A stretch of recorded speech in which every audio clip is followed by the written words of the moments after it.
multifamily, commercial, and office uses. Access is proposed via South Silverstone Way at the southern boundary of the site and via South Rackham Way at the southwest corner of the site. Driveways are proposed internally for circulation within the site.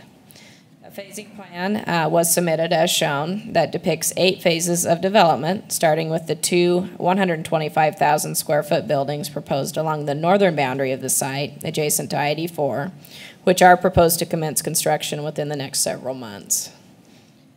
A pedestrian circulation plan was submitted as shown that depicts a continuous pedestrian pathway around the perimeter of the development with internal walkways to each of the main building entrances. Written testimony was received from one person, James Rogers. He is an adjacent residential neighbor on the east boundary of this site. He feels the provisions in the annexation findings from 1995 are still applicable and should be included in the development agreement and should apply to future development of this site, which includes a 35-foot wide landscape buffer, which he requests be of sufficient height to preclude the vehicle lights from shining directly into adjacent homes. He's also concerned about stormwater runoff from this site impacting the shallow groundwater aquifer, and has included several requests in his letter for council consideration. You should have a copy of that in your packets. Staff is recommending approval of the proposed development agreement modification. Staff will stand for any questions. Thank you, Sonia. Any questions for staff at this time? Okay, we'll hear from the applicant. Thank you for joining us. If you'll please state your name and address for the record. Madam Mayor, members of council, Jeffrey Wardle, I am counsel for BVA Development, the applicant on this site. We appreciate the effort that staff has put in on this application. Mr. Wardle? Yes. Do you have an address? Oh, 251 East Front Street, Suite 200, Boise. Thank you. We appreciate the effort that staff has put in on this, and we have worked with staff, we've worked with our commercial neighbor to the south, and you're going to hear them tonight, and I think we have some good solutions for some of the concerns that have previously been articulated. As Sonia indicated, the first phase of this project, as you know, is about ICCU building a corporate headquarters at this property. ICCU acquired this property and has entered into an agreement with BVA Development to help them develop that so that they can consolidate their employees in this central location in the valley. So what we're going to talk about tonight is how we got here and what we anticipate the next steps. As you know, this was part of a much larger 70-acre annexation that occurred in 1995. At that time, it contemplated a much larger commercial big box power center of the type that we see struggling elsewhere. So we're fortuitous that the plan that was presented to you in 1995 is not what actually was built. It was retail heavy. It didn't necessarily address a variety of mixtures of uses, and it didn't contemplate some of the things that I think we've seen as better planning strategies. So we are not seeking any change to the zoning because the zoning that you applied to it in 1995, the CG zone, is your most intensive commercial zone.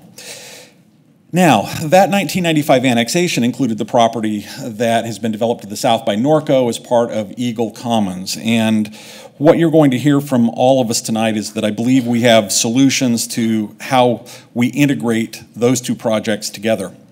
So, as staff indicated, we are proposing a variety of uses, and what is contemplated here is not just an office park, but office, medical, retail, commercial, entertainment. In the southwest corner, for what we're articulating as Phase 4, is an area 7 acres that's going to require some future additional planning and development. It's an area that could be multifamily, it could be office, it could be other commercial uses, but we are prepared to come forward with a development application now with this development agreement and master site plan so that we can proceed with the first phase, which will be approximately 250,000 square feet of office in 2 phases, the ICCU building and the Eastern building.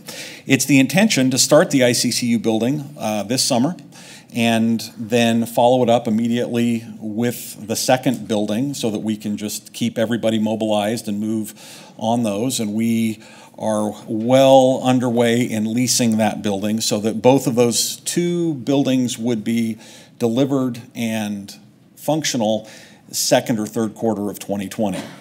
But as we talked about, we recognize the need to move a lot of these uses together, that a true mixed-use project necessitates a variety of those uses. And so as Sonia indicated with the phasing plan, we've identified 8 phases, but really it's probably 3, just because of how we're going to put infrastructure in. Phase 1 will be the 2 office buildings and the main improvements through the middle of the site with the roadway connecting south to Silverstone. The second phase of development will be the commercial, entertainment, retail components that provide that access there on the south. And then the outdoor entertainment would be part of that. The southwest corner contemplates additional office and medical use, and it's a medical use that very well may come early. So when we talk about phases 2 having 4 different elements, phase 2 and phase 3 all could come online very quickly in late 2020, early 2021. As Sonia indicated, because the site is so large and because we recognize the goals of your ordinances and plans, pedestrian connectivity is an important part of this. As we visit with the tenants that we're doing office park work for, the ability of people to get outside, have connections, have a larger pathway around the outside, much like has been approved and is being done at 10 Mile, is what you're going to see here. And again, it's going to be, we'll be addressing this as we go through the process of phasing, but in light of the fact that the 2 office buildings are the first integral part of this project, the bulk of the improvements along the interstate will happen at that time in those 2 phases, as well as the central core as we do the retail. Now, we have met with ACHD several times to address how do you take Silverstone, a public street, bring it into the project, and make it function in a way that it doesn't overwhelm the project. And the solution to that is a mini roundabout. We are in the design process of that, and its actual configuration will be addressed in the preliminary plat application that we bring forward to you. But we don't need to have a preliminary plat approved to be able to move forward due to the way that we are approaching this with ICCU. Additionally, we've had conversations with Eagle Commons, and you'll see that we both have a solution for how do you make the connection from Rackham to Silverstone, how do you make the connection between the 2 projects, and we think the most appropriate way to do that is a private service drive at the common boundary that jogs slightly to the north as you come up towards the Silverstone mini roundabout. You're going to see their plan. Here's our plan. It does need to be engineered, but what you're seeing from both of us reflects that degree of agreement as to what type of facility it is. As you know from your prior requirements, the real need for that is emergency access and the ability to connect to public thoroughfares. And we met with ACHD, had the conversation, because their code, their policy would have required Rackham to just end in a cul-de-sac. And instead, they're in agreement that if we do a joint easement with a connection across there, that it provides the degree of public connectivity that they require. So what are our next steps? We agree with the proposed conditions of approval in the staff report. We will be coming forward with our plat application as we finalize some additional engineering. We don't need to do a preliminary plat because of the way ownership and development is being structured on those first phases of the office buildings. So we intend to record it prior to building completion, but that's why you're seeing the development agreement first, so that we can move forward with that. So our next steps, we need to finalize the design of that entrance mini roundabout to ACHD standards. We need to finalize the documentation with the access road, which we continue to work on with Eagle Commons and Norco, and finalize and submit the preliminary plat and final plat. So with your approval tonight, here are our next steps. We have drafted and I believe reached resolution on all issues on the form of development agreement with your planning staff and your legal staff. And so with that, we will move very quickly to get that recorded. But with your approval tonight, we are seeking the ability to go ahead and submit for a CZC on the ICCU building, which then would be followed with the East building. then would submit the design review applications, we would submit the building permits, we'll get the development agreement recorded, and we'll be able to start construction on those buildings this summer. Moving then forward with the other phases as we finalize leasing and agreements with those parties. So we are excited about this project. To be honest, this is one that Tommy Alquist and I have worked on off and on for about 6 years. One of the first things that I did at Gardner Company when I went to work for Tommy was we were working with Elks for how do we turn this into a medical office campus, and that was 6 years ago. We're excited about the efforts that the City of Meridian has made, ACHD has made, the commitment that Eagle Commons and Mr. Kistler have made, and we think that we will have a project that provides the type of employment that residents of Meridian are presently having to leave our city. Houses need jobs, and jobs need houses, and it's just part of making sure that we provide the places that people can work, get their health care, recreate, and enjoy. So with that, I'll stand for any questions you might have. Council, any questions at this time? Madam Mayor. Mr. Kavanagh. Thanks for being here. My only question I think right now is just on this slide that you've got pulled up, and maybe it's easier to go back to your slide with the pathway, but it doesn't appear, that gives me a much better vision about where your pathway goes. So actually that answers my question. Okay. The image helped me to provide some clarification. Thank you. Madam Mayor. Mr. Burnt. Good to see you, Mr. Wardle. Good to be here, Mr. Burke. Quick question. Are you pretty much in agreement with staff's recommendations? We are. We are in agreement with all of their recommendations. Nothing further? Thank you. Thank you. Okay, Sorry, Mr. Madam Mayor, I'm sorry to interrupt.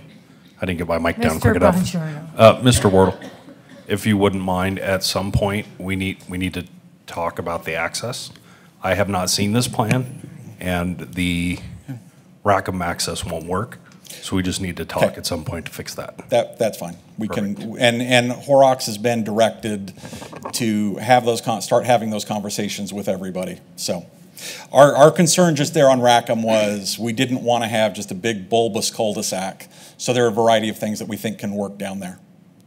Thanks. Okay. Mr. Clerk, can you please let us know who has signed up for public testimony? Absolutely, Madam Mayor. We have a few this evening. Jim Rogers is the first. He'd like to address the council. Okay.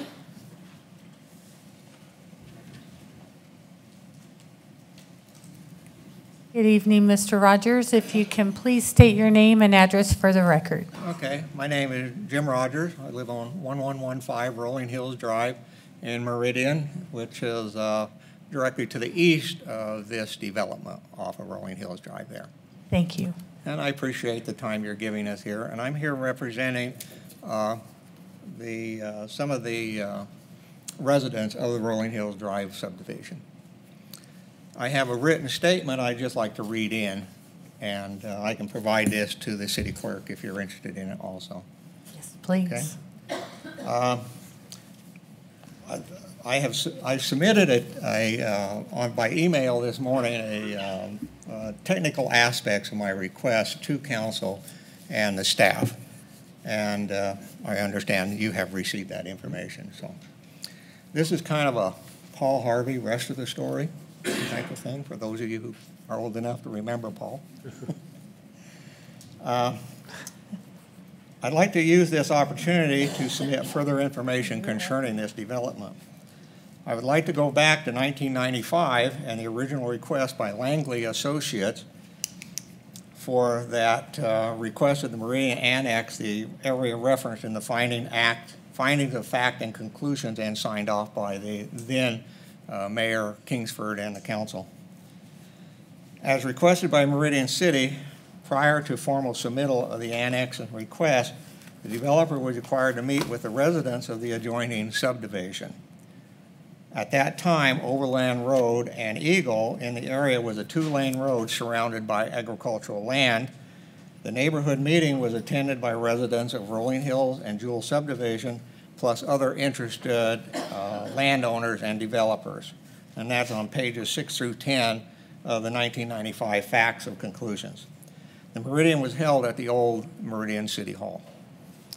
The developer at that time only provided a map of the general area proposed with no detail as to proposed tenant, other than a vague allusion that Walmart had indicated a desire to build on the property. As you can see in the original findings, the residents who lived in the area were not real happy about a Walmart being built in what was a small residential development surrounded by agricultural property. This meeting resulted in written and verbal statements presented at the formal council meeting held during the fall of 1995. Prior to the formal meeting, residents of our subdivision held several informal meetings to discuss the proposal. A major question asked was why Walmart would want to locate a store in an area that was essentially undeveloped. There was no commercial development other than St. Luke's property within a mile of the area.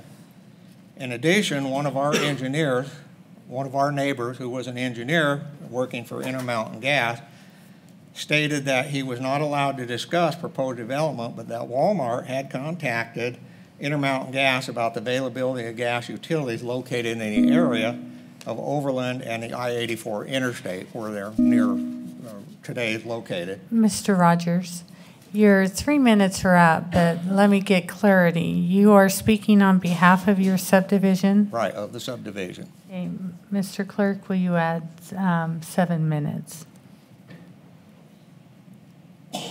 Thank you. And not where the developer proposed the I-84 subdivision.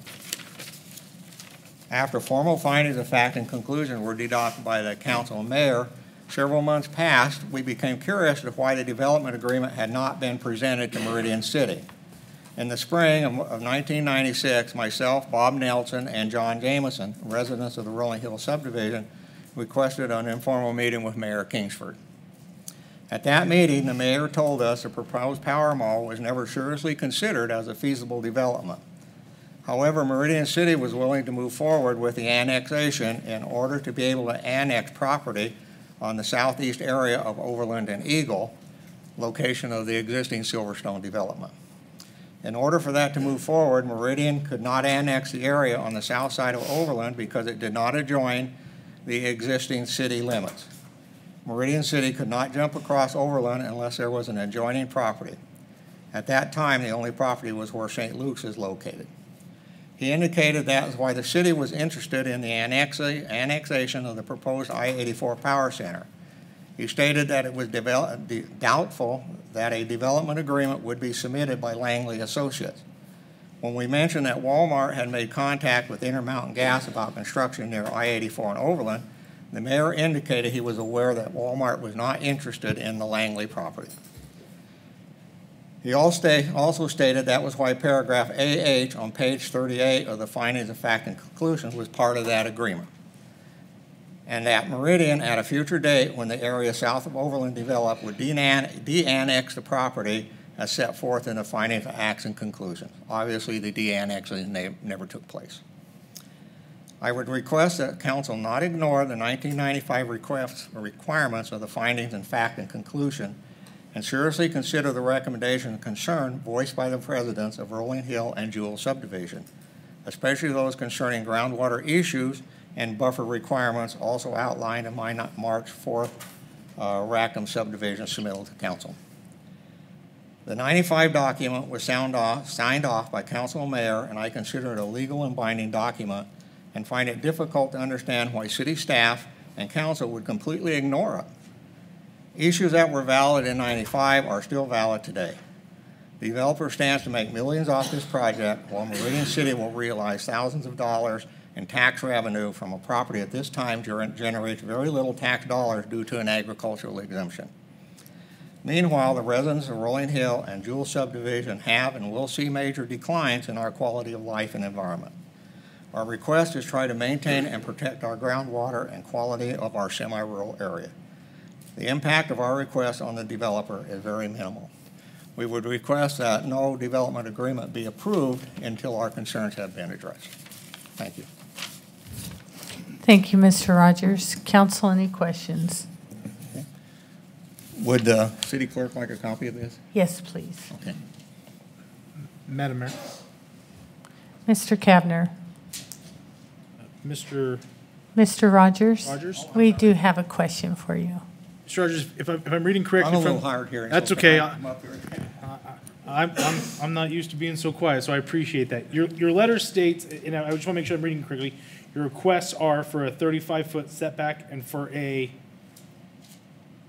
hydraulic study? Yeah, hydrology. Can you maybe extrapolate a little bit more about what you mean by that for the council, so I have a better understanding? I am not intelligent when it comes to water issues, and so, but I know how important they are, especially if you're on the well and you have a low aquifer. Just help me understand what that request is based on. The 35-foot buffer was requested because at that time we realized that the proposed development in 1995 would have a big impact on our development, and we wanted to make sure that we had a buffer there that would protect us from noise, lighting, etc. of that proposed development. The hydrologic study requested, as we really don't know exactly too much what the groundwater conditions are under that site, other than our water wells are approximately from 80 to 125 foot in depth, drawing water out of there. A hydraulic study or hydrology study would give us information as to what the groundwater is doing under there, which way is it moving, and what is the potential for contamination of that groundwater due to stormwater runoff. That was why we requested that above ground swales and stormwater gardens or water be used to dispose of groundwater or stormwater in that area. A hydraulic study would determine in part whether storm runoff in this area would create a groundwater mound, which is kind of like a hill of groundwater under the area, and any pollutants that happen to get in that groundwater then would move towards the south Jewel subdivision and to the east Rolling Hill subdivision. And that's what a hydrology study would essentially determine. And that information could be obtained if and when the 4 monitoring wells were placed in the area. My assumption is that Sorry. Yeah, just bring that. There we go. Eat That the better? mic. Wow. There you go. My assumption is, Mr. Rogers, that a similar study was not conducted in 1995? Okay. No, it was not. Okay, thank you. Madam Mayor, Mr. Palmer. Mr. Rogers, before I get to my question for you, Let me come up. just a side note, I think this was the first time in my life that somebody has said, for those of you old enough to remember, when in fact I was old enough to remember. I used to listen to Paul Harvey in the morning on my way to high school. He would give the rest of the story. I don't, so now I'm feeling, maybe I'm midlife crisis moment here, but at 31. You'd mentioned concerns about noise. Do you currently experience a lot of noise from your proximity to the freeway? And do you anticipate maybe the enormity of the structures possibly blocking out some of that consistent noise you're experiencing there? Yeah, we get a tremendous amount of noise from the freeway at this time. The wind in the area, of course, blows from the northwest, which blows the noise right into our area. In an earlier period of time, before the Idaho Department of Transportation put the 3rd lane in on the freeway, we requested that a sound barrier be constructed along the whole entire south side of the freeway, from essentially the Eagle intersection all the way down. And ITD agreed to do that when they got money to build the 3rd lane. And of course we know that that was conveniently forgotten and we never did get the sound barrier. But yeah, we get a tremendous amount of noise off the freeway. Now, whether these buildings would eliminate or attenuate that noise, I don't know. I would certainly hope there would be some attenuation of the noise. The study that ITD did earlier, when we requested that, indicated noise levels of anywhere from from 80 to about 100 decibel noises for those residents who lived right next to the freeway. And it certainly is a problem with noise, but like anything else, and where I'm deaf or hard of hearing, I don't really hear it anyway. So. Okay. Any other questions from council? Thank you, Mr. Okay, Rogers. thank you for your attention, gentlemen, ladies. Madam Mayor, Ms. I have a Milo. question for staff, and maybe it was gone over in the introduction, but he's asking for a 35-foot buffer, and what is the buffer with this development? Madam Mayor, Councilman Mylum, Councilman, the UDC required buffer width to residential uses is 25 feet in the CG district. Okay, so it went from 35 to 25. I'm not sure if the code required 35 at the time, or if that was just something that was required as part of the annexation provisions. And that's not captured in any development agreement or? It was any in of the findings. Our city attorney at the time deemed that we could not annex property. We couldn't require a development agreement prior to annexation of property. So they included requirements and findings then, which our current city attorney has deemed that they cannot do and shouldn't have done. Great. That's why you have attorneys. They all have a different opinion. Mr. Clerk. Thank you, Madam Mayor. Next is John Fitzgerald. Sorry, Mr. Neri. It's all good. Thank you for joining us. If you'll please state your name and address for the record. My name is John Fitzgerald. I'm at 1285 Rolling Hill, so I am on the same street as Jim. Thank you. Look for you. Madam Mayor, council members, thank you very much. I'm not opposed to the development. I am, however, I realize I'm no Tommy Alquist and his crew, but I am a business owner in Meridian. I'm a homeowner in Meridian. We have, in some small way, we're the future of Meridian. We want to stay here. We live where we live for many reasons, the same reasons that everybody else is attracted to that area. If you've ever been on Overland Road, anytime around high traffic, it's impossible already. This clearly is only going to make that worse, and I hear a lot of fancy footwork around what we're going to do with traffic. Dumping all of those people onto Overland is going to be a nightmare. It's already getting backed up to Cloverdale, all the way through Meridian. It's impossible to get out of there. I'm assuming that it'll end up being right turn lane only. I don't know, but it can only get worse. I feel like nothing should happen there until something is really done with the traffic situation. The only thing that really makes sense in my mind, and it's horrific logistically and probably financially, but is to run an overpass over and dump people onto Franklin and Eagle through those access points. I don't know how you're going to get all of those people, especially with the next one up, Eagle Commons, only going to further aggravate the situation. That is all right there at Rolling Hill, halfway between Eagle and Cloverdale. So it's a mess now. It'll get worse. The answer to that question, sir, is that if you didn't know this already, we're all on domestic wells there. You did know that? Okay. That's all I have. You know, the problem is this was approved before most of those traffic trips generated were created. So they already have their entitlements. Madam Mayor, I call the planners here all the time asking what I can do, where I can do it, and where I can buy property, what I can do with that land. And I am always told, I'm sorry, we have just impacted the the map for this year, or that's not in best use. I mean, things change all the time. This is a real problem for us, and it's going to be a real problem for Meridian. It's a huge problem that's growing every day as the city grows, and it can't get better with this development going there unless it is seriously dealt with. Thank you. Thank you. None others indicated they wanted to provide testimony. Okay. This is a public hearing. Is there anyone who did not sign up who wishes to provide testimony?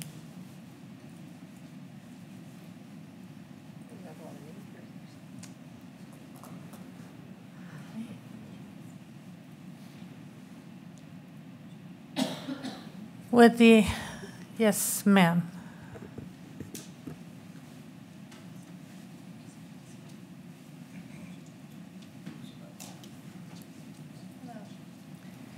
Good evening. If you'll please state your name and address for the record. Yeah, my name is Amanda Haven, and I'm actually representing my grandfather, who lives at 925 Rolling Hills Drive. I'm his power of attorney. So I wasn't planning on speaking, but thank you for allowing me the time to address you. I just had a couple of questions and concerns after hearing fellow neighbors speak.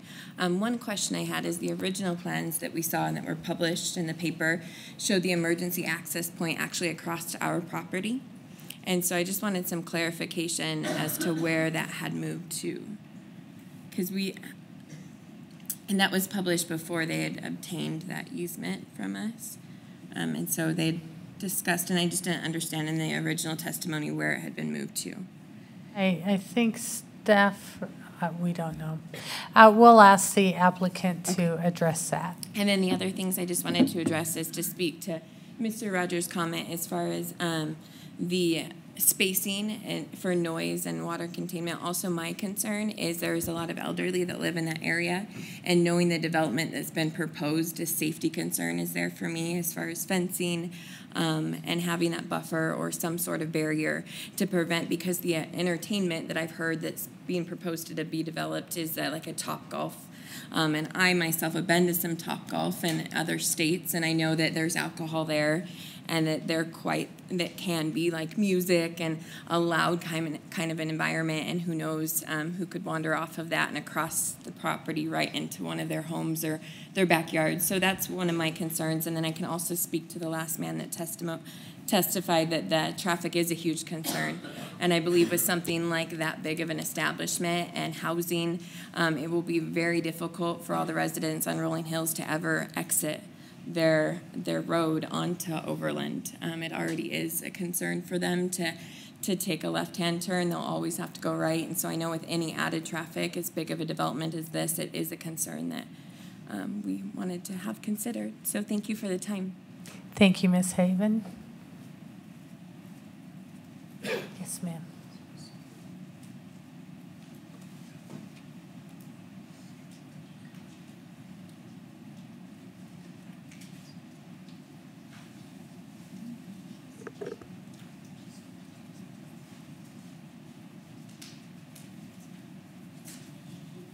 Good evening. Thank you for joining us. If you'll please state your name and address for the record. Carol Holliday, 3810 Onyx. Thank you, Carol. And I'd like to know on this map where he's got Onyx. Pardon? I'd like to know on this map which one he's got Onyx on. There's Norco, Overland, and I don't see him listed Onyx on there. Onyx, where I live. The previous, I don't know. You'll have to ask. Okay. Amanda, I didn't.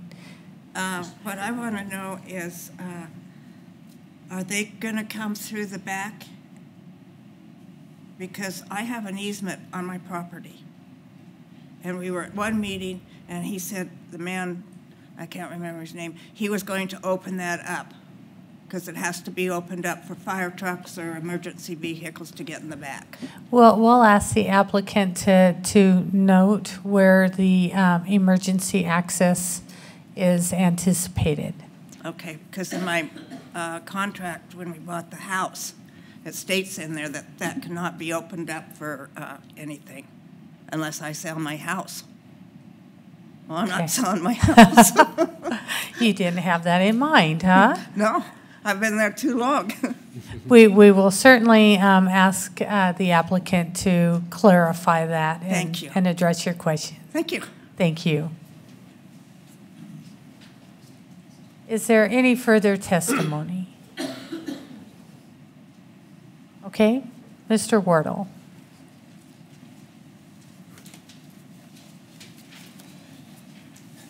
Madam Mayor, members of council, Jeff Wardle, 251 East Front Street. So to address the issues that have been raised, we do have secondary access. The property owners on Onyx, when that property was platted, that was platted with one of those fine 1970s era ACHD Ada County plats with 50-foot wide undedicated future public right-of-way. And when our consultants looked at that, they had initial conversations with ACHD, and ACHD said, we don't perceive that to have been dedicated. We did have some conversations with the property owners down there on Onyx. They weren't amenable to it, so we moved on. We entered into an agreement. We actually entered into a contract to purchase an easement up here from that property owner, as you heard from his granddaughter. They came back to us and indicated that they didn't want to do that. So we respected their wishes, we terminated the contract, and we went and entered into another contract with another property owner. And Sonia, if you can go back to the site plan, we do have a property under contract for purposes of providing a secondary emergency access. It's not a public street. It is to satisfy our requirements under the International Fire Code. And as Sonia showed, it's right here. So we have put this property under contract to acquire, and that's where that emergency access will go. We understand in 1995 there was a contentious and difficult hearing that occurred that generated a significant amount of paperwork. We also are in agreement that your council in 1995 didn't serve the city or the citizens well. The advice that you've received from your current council, I believe, is the correct one, that A, Idaho Code Section 676511A, which enables you to do development agreements as parts of rezones and annexations, are intended to occur contemporaneously, if not simultaneously, with the annexation of the property. But this property has been annexed and has been zoned CG since 1995. So what has happened since 1995? Well, some of the conditions of approval that were imposed in 1995 are reflective of the fact that you had an application that the Meridian City Code in 1995 was not prepared to address. Your code, you rewrote your code several times, including the current version of the UDC that you have that addresses and imposes requirements on applicants related to many of the things that were attempted to be addressed through the findings and conclusions in 1995. The issues of groundwater and sewer connections and those things have all been addressed. What else has happened since 1995? Well, since 1995, every 3 years, we have had updates to the then UBC and now the International Building Code. We have had regular updates to ACHD's policy manuals and the requirements of DEQ related to stormwater, detention, retention, and how we deal with that. We're here tonight on a development agreement application for this site plan. We will engineer the road systems, the sewer systems, the stormwater systems, the pressurized irrigation systems, the fire systems, all in compliance with the codes that exist in 2019. Now, 1995 was a long time ago. I was still in law school in 1995. But I can tell you as a practical matter from in the development community, the requirements in your code today address and resolve all of the issues that your city council was attempting to address and impose through conditions in 1995. Would also point out that every use that we have proposed, we are coming to you with an application that proposes uses that are either permitted of right or via conditional use permit within the CG zone. We're not seeking to modify the zoning. And why is that important? Well, that's important because the models that you participate in through Compass, the transportation models, all of these things since 1995 have taken into consideration that you have 71 acres of CG zoned property at this location. Now, is traffic bad? Yes, traffic is bad. Are there requirements that ACHD will impose upon us as we make the connection? Yes, there are. Are there things that ITD would like to have? There probably are. But as a practical matter, and I appreciate the comment from the dais, we were the first ones in. This was the first property that was entitled. This was property that was entitled, that has been part of your comprehensive plan, that has been part of your vision for a commercial core at this interchange since 1995. And the issues of traffic, those are all things to take into consideration. But as we do denser development, as we do mixed use development, as we do things that we wouldn't have done in the past, like connectivity with these neighborhoods, that minimize and reduce the problems that we have, this is part of the solution. Now, we still have still have those efforts to go through. That's still part of other things, but I would just highlight the fact that we're here asking for a master site plan that is consistent with your CG zone and all of the requirements that currently exist under the UDC. And with that, I would stand for any further questions you might have. Council, any questions? I guess, Jeff, can you walk through the capturing of stormwater and how you have to keep it on site, and maybe Mr. Rogers' concerns about their wells? Madam Mayor, members of council, as you know, we have significantly upgraded our regulations over the last 15 years on what you do with runoff from sites. That you have to maintain all of your stormwater on site. You can't discharge it off site.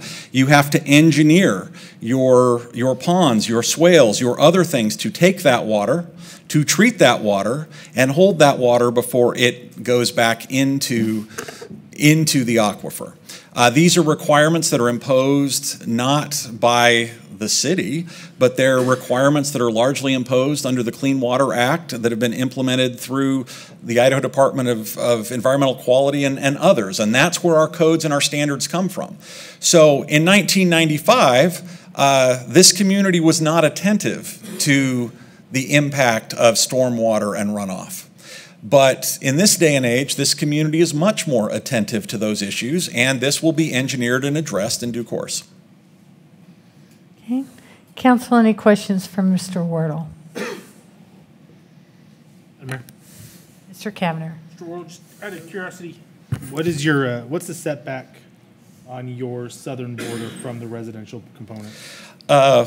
Madam Mayor, Councilmember Kavner, I believe that this strip here has been engineered and designed at the 25 feet. So when we talk about setbacks and we talk about setbacks from improvements, I think that's the other thing that people don't remember, is that the way that we measure setbacks is it isn't, 35 feet of landscape. It is a setback to the structure. So we have not proposed any structures that are within 25 feet of those southern properties. Madam Mayor, follow-up. Mr. Wardle, what about your northern border from your two buildings there to the interstate? Is that also 25 feet, or is that in the site plan? It looks like it's somewhat larger. Madam Mayor, Councilmember Kavner, your code requires an additional significant setback to the interstate. And so within that area is where the walkway is. So that is approximately 25 feet, and then those buildings, I believe it's 25 feet, Sonia, or is it 35? Oh, it's 50. So it's 50 feet, and then those buildings are set back even further from that. Thank you. Okay, any other questions? Madam Mayor, Ms. I was Milam. going to keep going east. Yes. So you're just going to have you don't have any buildings over here, but they were talking about a landscape buffer, and then somebody mentioned a fence or some way to protect these neighbors from the outdoor golf activity or whatever's going in there. So Madam Mayor, Councilmember Milam, so this is at least 25 feet there. And if you have seen one of these outdoor entertainment facilities, they are built and designed to keep the golf balls inside. And I'm sure that some of you may be able to drive most of that distance, but we are totally confident that golf balls are not going to be landing in their neighborhood. Also, and we're not here with an application on that, but I would point out that this outdoor recreational use is a permitted use within your CG district. The lighting plans for these uses are not the old driving ranges with great big tall telephone poles with metal halide lights hanging from them. The lighting is very contained. The lighting is very directed and is maintained within the facility. So, we'll have the opportunity to have those discussions when we're actually here with an application to design that. But I can assure you that we have reviewed the requirements of the UDC for outdoor uses. We're sensitive to what the audio requirements and limitations are. We're sensitive to what the lighting requirements are and those other setbacks. Thank you. Okay. Madam Mayor, Ms. Lowell Roberts. Madam Mayor, Jeff, and I must admit, I'm very excited about the possibility of having a golf, something like that in the Treasure Valley. Having a golfer son, though, I can assure you that on a very regular basis, he can hit it out of the Scottsdale one with not much problem. So I will volunteer him if you need some test arms regarding, because it can be done, especially with a group of 19, 20-year-old golfing boys. I think it becomes a competition. It does, and that's the problem, is that this is not your traditional driving range. That it's not just about going out and gripping it and ripping it. So we'll work on that with them. Any further questions? Madam Mayor? Mr. Bourne. Not a question, but more of a comment that I appreciate what you've done here in light of what it could have been with previous developments. It's a better product. It's a better end result. I think it's laid out better, and I think the mini roundabout solution there as well helps disperse traffic through it. So all in all, it's a definite improvement over what was done before. So I appreciate those efforts. Thank you, Mr. Borton. Okay. Thank you so much. Thank you.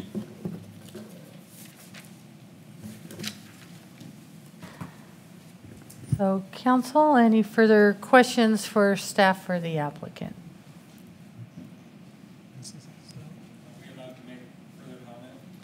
No. Sorry. Madam Mayor? Oh, go ahead. Mr. Kavner. I know Councilmember Milam stepped out. I don't know if she wants, if we can grab her or whatnot, but I don't have any comments. I echo much of Councilmember Borton's comments. I appreciated the narrative that was provided by the applicant in our packet. Staff's great work. I know a project of this magnitude doesn't come across and come super easy and super fast. And I think we've had many council members who always talk about taking time, and I think end result is something really remarkable. When I graduated college, my father subleased this land from the Elks, and we farmed it on four-wheelers for 3 years because my family and I are crazy. And this is a much, much better use than farming it on four-wheelers. So if there aren't any comments, Madam Mayor, I'm happy to close the public hearing for item 8A, the DA for H 2019-0005. I have a motion and a second to close the public hearing on item 9A. Council, any discussion? All those in favor say aye. Aye. Did I hear all ayes? Yes, ma'am. All ayes. Madam Mayor, Mr. Kavner. I move we approve item 9A, H-2019-0005, include all staff, applicant, and public testimony. I have a motion and a second to approve item 9A. Any discussion by council? Madam Mayor, Mr. Kavner. just since Councilwoman Milam's joining us, I just want to let her know that I've made a motion that we approve item 9A. Thank you.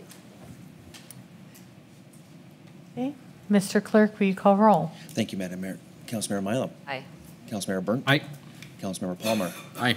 Councilmember Little Roberts. Aye. Councilmember Kavner. Aye. Councilmember Borton. Aye. All ayes, motion carried. Mr. Wardle, if you could meet with Mr. Fitzgerald and Mr. Rogers and Ms. Haven to maybe do some follow-up on their concerns, and I would appreciate it. Thank you. Okay, item 9B is a public hearing for H 2019-0016. I will open this public hearing with staff comments. Thank you, Madam Mayor, members of the council. The next application is a development agreement modification as well. This site consists of 18.03 acres of land. It's owned CG and is located east of South Eagle Road and north of East Overland Road. And this property is directly south of the property that you just heard. This property was, along with the property to the north, was annexed into the city back in 1995. A new development agreement was approved in 2016, which is proposed to be modified with this application. The property was previously subdivided. The future land use map designation for this property is mixed-use regional. The current development agreement anticipates development of a 86,000 square foot, two-story office retail building where Norco has been constructed, and an 85,000 square foot 85 to 95,000 square foot single-story commercial retail store and a single pad site. That is the plan there on your left. The proposed plan on the right depicts 5 commercial building pads, the existing Norco building, and associated parking. The applicant has submitted 2 options for a modification to the existing development agreement as follows. The first option would be to eliminate the development agreement in its entirety and let zoning dictate future uses and development of the property. Or the second option is to update the development agreement to reflect the current development plan and strike the provision number 5.1L pertaining to the restriction on business hours of operation for uses abutting a residential district, and replacement of the word substantial in favor of general in relation to future development being in compliance with the approved concept development plan. Staff is recommending that this site remain under a development agreement, but is amenable to the requested changes. Staff is recommending additional modifications to the development agreement as noted in section 7C of the staff report due to completion of several of the existing provisions. Staff will stand for any questions. No written testimony was submitted on this application. Thank you, Sonia. Council, any questions at this point? Madam Mayor, one question. Mr. Burnt. So what would be the difference between being in general compliance compared to being in substantial compliance, and maybe an example? Madam Mayor, members of the council, Councilman Burnt, to staff there is no real difference, but maybe attorney speak there is, but staff didn't have any problem with that request. Madam Mayor, follow up. Mr. Neri, how about you? Madam Mayor, members of the council, Councilman Burt, I mean, it is definitely a judgment call on the part of the staff. Substantial compliance is the legal term. So it is being predominantly, as it was proposed, that it's being complied with. It doesn't have to be exact because the recognition by courts is that buildings can move slightly. You know, one lot may move, one lot may be lost, one lot may be gained, sizes may change slightly. So substantial is a judgment call, and ultimately is the decision of the council. Is it substantially compliant with what was proposed? Madam Mayor, one more follow-up. Mr. Neri, any concern there in regard to the lawyer speak there, in regard to substantial versus general?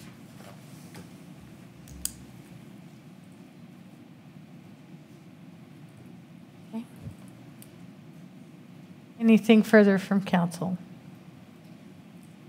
Okay, would the applicant like to make comment?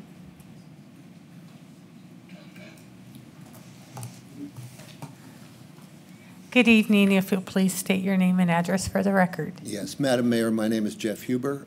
My address is 8385 West Emerald Street, Boise. Thank you. And I represent the applicant. We appreciate the opportunity to come before you tonight and modify our development agreement plan. We've been working with staff over the last 6 weeks and with the neighbor to the north to work out the details on the access road. And I think the staff's done a great job with our report, and we're in agreement with the report. This is an important piece of property, and I think that you have the opportunity to view both of these plans, and I think that the uses are appropriate for this area. So with that, I stand for any questions. The previous applicant has given you a good history of the development agreement, so I'll forego that. Thank you. Council, any questions? Madam Mayor. Mr. Kavner. Mr. Huber, kind of a same question for you that was proposed to our legal staff. The rationale behind requesting general versus substantial, it kind of caught me off guard when I read that from staff as well. Help me understand where that request is generated from. Yes, Madam Mayor, Councilman Kavner, that's if we come back with another tenant that doesn't quite fit with this plan, it's not it would be just a minor adjustments to the plan. I think that it could be approved without us coming back for a complete modification application again. Okay, thank you. Any other questions? Mr. Borton? Madam Mayor, everyone's got the same question on that. The concern with creating, even if it's unintentional, what you described very well might be met with a substantial compliance standard that we always utilize, but it would be a pretty big step to create a new standard, which is something less than what staff and the city has consistently or tried to consistently apply. Still affording an applicant the flexibility that's preserved in a substantial compliance standard, but we kind of understand how that works, and the application or the development community kind of understands how that works.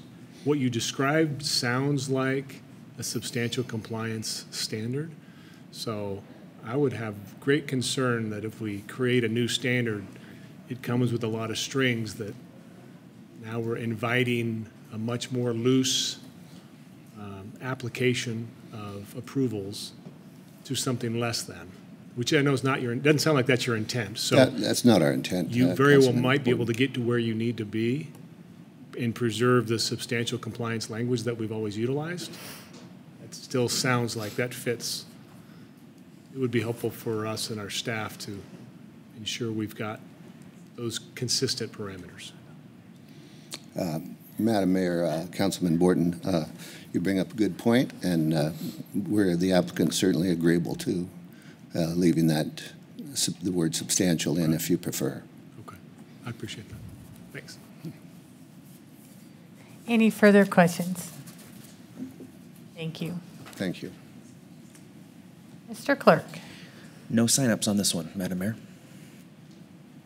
Okay, this is a public hearing. Is there anyone who wishes to provide testimony on this item? Okay. Seeing none.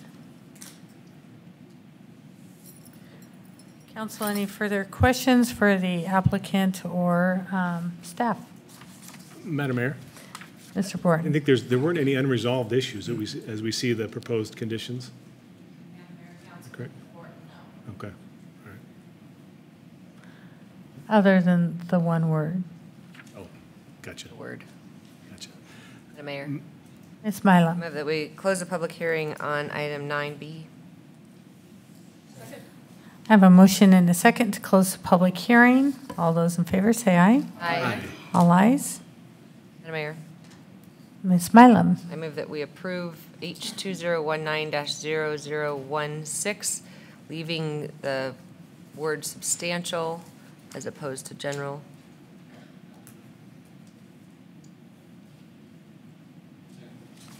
I have a motion and a second. Any discussion? I have a motion to approve item 9B. Mr. Clerk, will you call roll? Thank you, Madam Mayor. Councilmember Mylum. Aye. Councilmember Burnt. Aye. Councilmember Palmer. Aye. Councilmember Little Roberts. Aye. Councilmember Cavanagh. Aye. Councilmember Borton. Aye. All ayes, motion carried. Thank you. Okay, item 9C is a public hearing for a proposed vehicle immobilization booting ordinance. This is the first reading of ordinance 19-1815. Mr. Clerk, will you please read this by title? Thank you, Madam Mayor. City of Meridian ordinance number 19-1815, an ordinance adding a new chapter, Chapter 3, to Title 3 Meridian City Code regarding vehicle immobilization. Definitions, vehicle immobilization license, vehicle immobilization regulations, prohibited acts, and penalty, adopting a savings clause and providing an effective date. You've heard this ordinance read by title. Is there anyone who wishes to hear it read in its entirety? Okay, seeing none, I will ask if there's any people signed up for testimony, Mr. Clerk. Thank you, Madam Mayor. I do believe we have one, Nathan Nuno. Okay, Mr. Nino.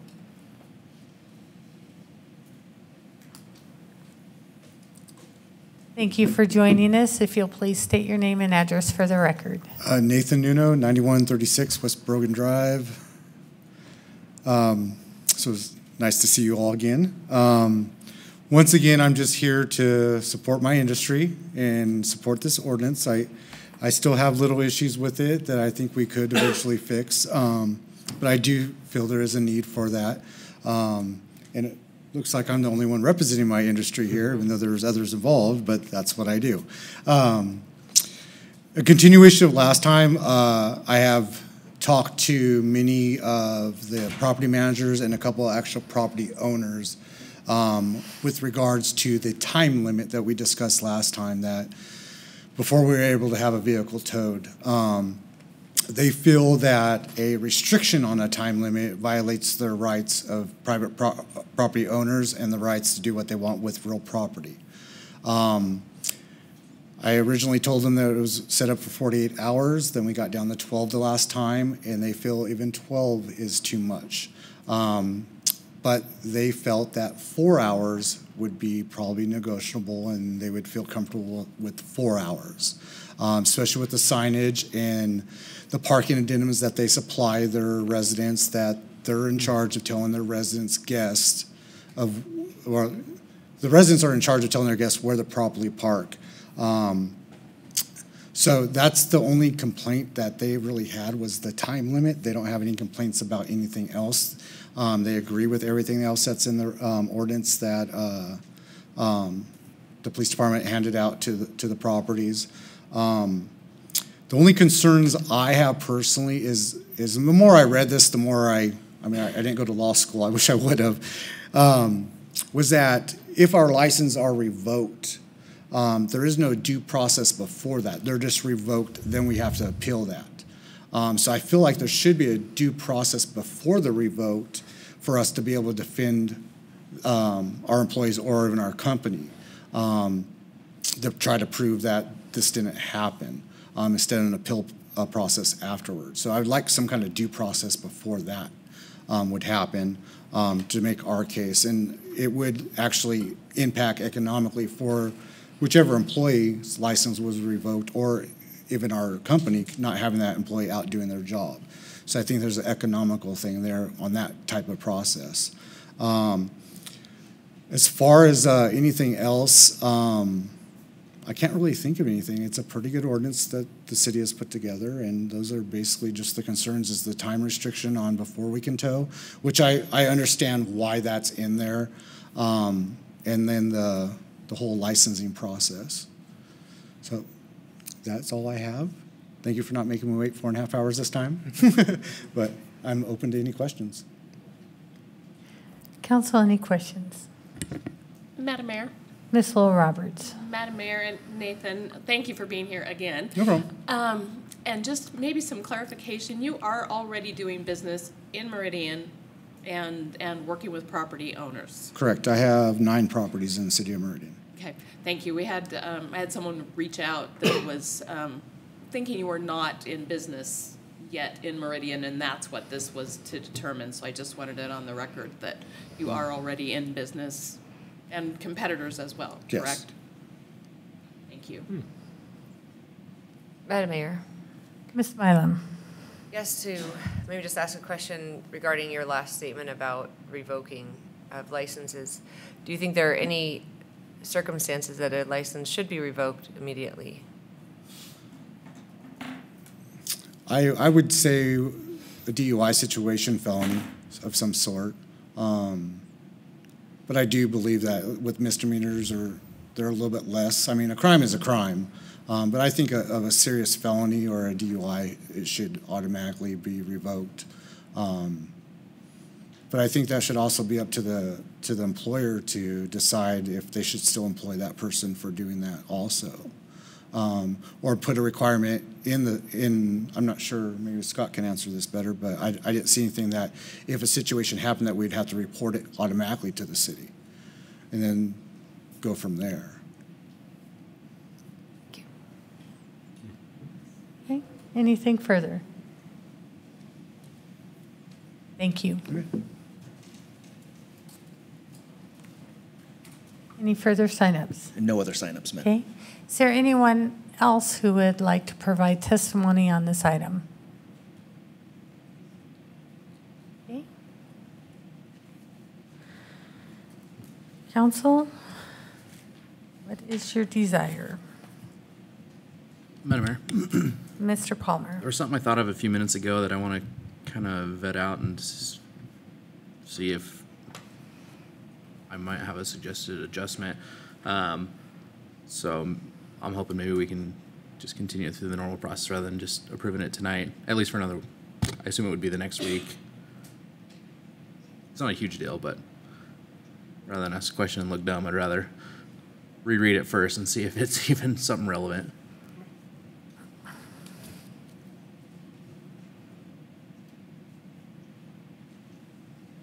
Madam Mayor? Mr. Borton. As part of the, this will continue on, I don't think it's going to get approved tonight necessarily, but for a second read, one way that issue of due process and revocation and the consequence can be addressed is, and perhaps take some of the burden off the city clerk in making that determination, is if there's a belief that a violation has occurred, there might be written notice to the licensee of notification of what the violation may be, and that a hearing is set in 14 days or 15 days where they can have their time before the council, a determination can be made. So they'd still be operating until whatever the grounds of revocation are presented and a decision is made. So something to chew on, that you could adjust that paragraph G, rather than take it and appeal, go through the same process, but it's a little more process which could be due. So, something to chew on, that's all. Yep. Madam Mayor.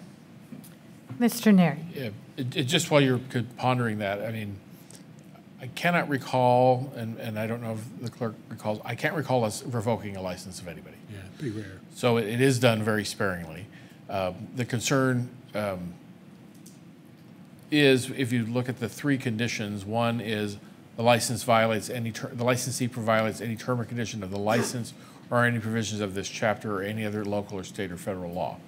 It is found. The second is the license was issued on false or inaccurate information or incomplete information. So there's, and then the third is that the licensee, the operations, vary materially from what they claim to how they perform.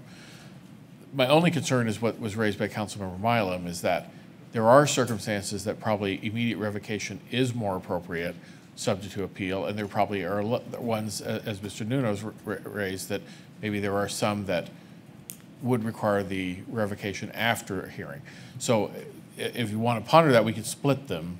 But for example, if you had an allegation of a battery that occurred by a licensee on a patron, in the midst of that, that may be a different circumstance than a reckless driving citation. So I mean, that might be something to ponder, and we can certainly split them if you think that would make more sense on the types of more serious, and we could work with police on what they would think would be ones that should be revoked now versus ones that could be considered based upon circumstances. Interesting.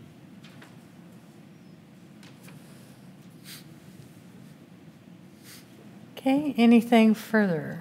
Mr. Clerk. Madam Mayor, I'll just follow up with Mr. Neri's comment that I don't believe, during my time at least in this office, that we've revoked a license. Most of that happens at the front end in denying a license through the application process, but actual revocation of a license, I don't believe that's happened in my 2+ years in this office.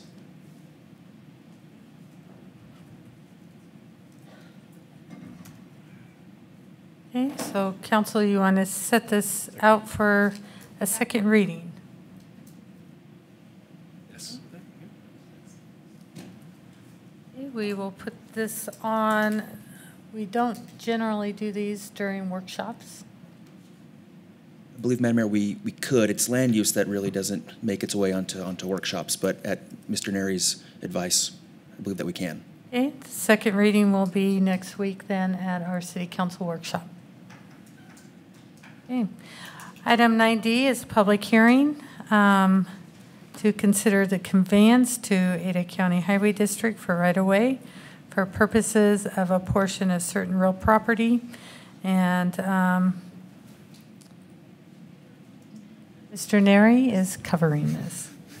Thank you, Madam Mayor, members of the council. So this is a portion of a pathway that is the north of, there's a small church parcel adjacent to Heroes Park, and there is a small pedestrian pathway that is adjacent to it on the north side. This is part of the 10-mile widening project for ACHD. Other portions of the city of the widening project have already been dedicated from the Parks Department, so this is one last little sliver piece that basically came in later than Heroes Park because it came in as part of the church annexation that was a few years after Heroes Park. So it just follows our normal process with ACHD on the dedication of right-of-way and the city transferring property to them. The item E is the ordinance to make that effective.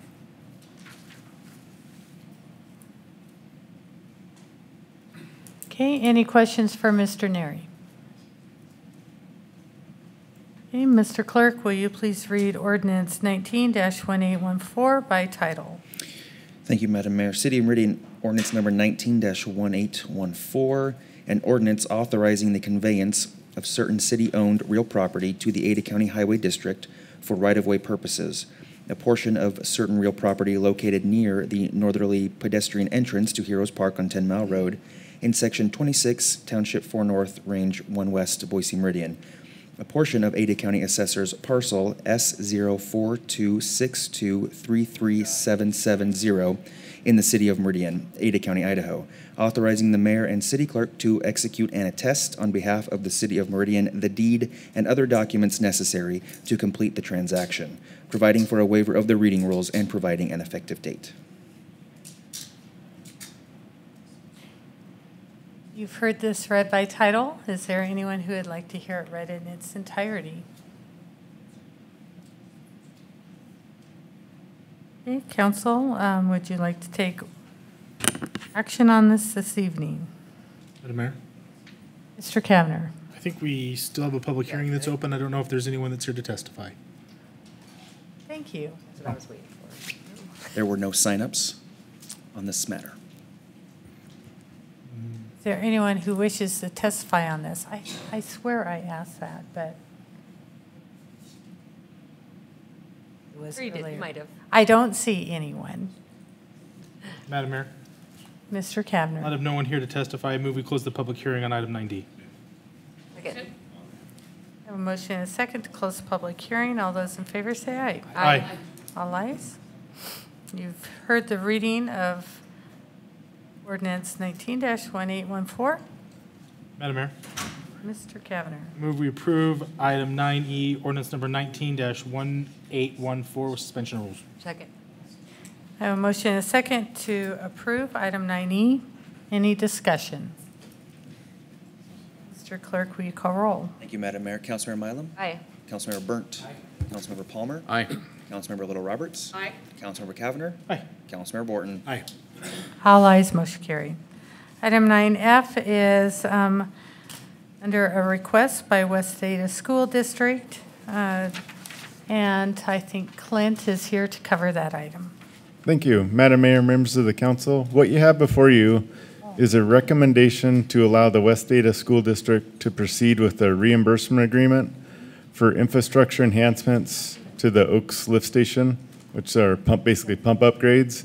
When this lift station was constructed by Coleman Homes a few years ago, it was oversized to accommodate some future development, but we also needed to complete some pump upgrades to accommodate the future development as well. So in order to accommodate the future development, the Oaks lift station pumps must be upgraded, and this reimbursement will reimburse the high school for paying for these pump upgrades. It's also the only reimbursement that's contemplated for this service area. So with that, I'll stand for any questions. Council, any questions?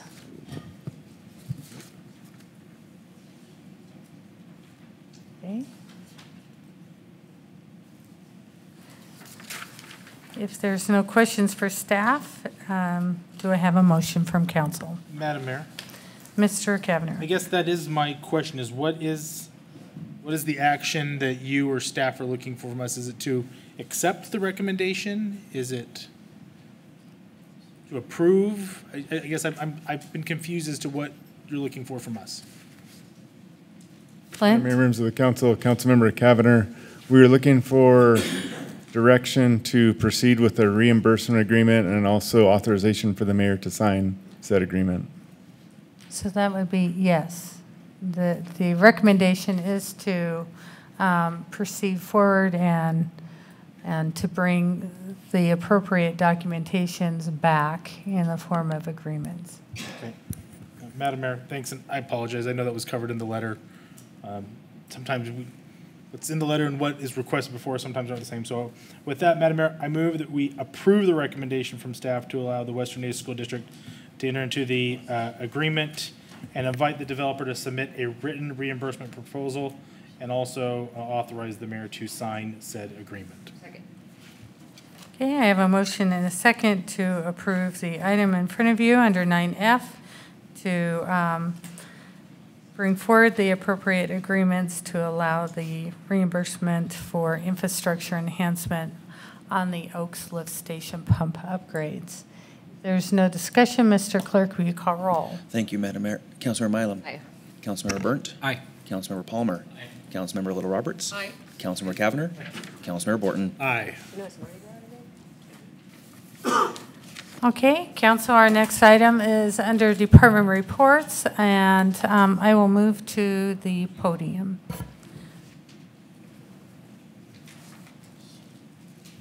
You like St. Nancy's?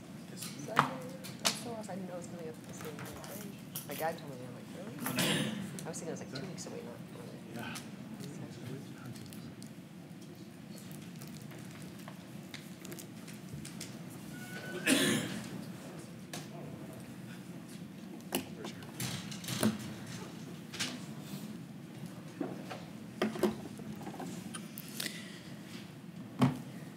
Okay, well, I'm here for our annual update on the strategic plan.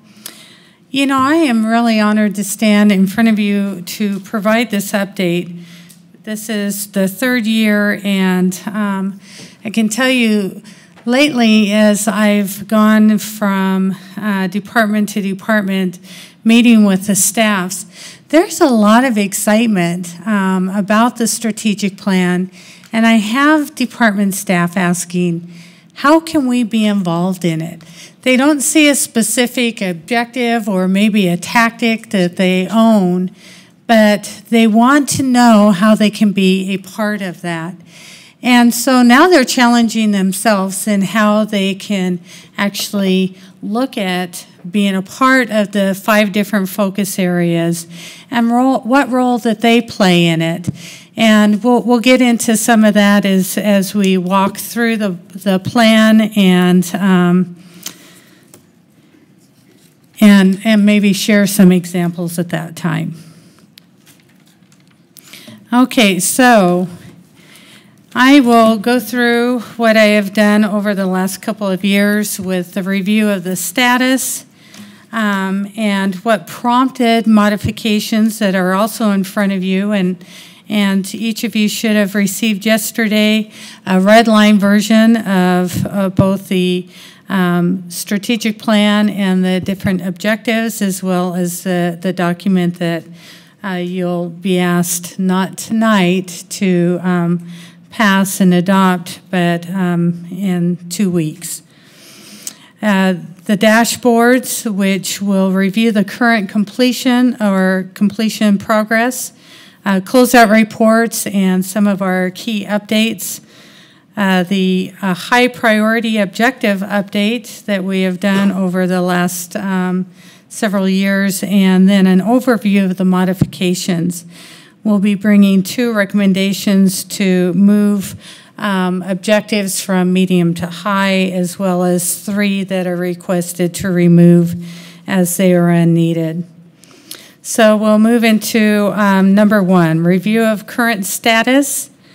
Last month, we had a review by our senior leadership team that talked about the plan and walked through each of the objectives and the tactics and had a very good discussion.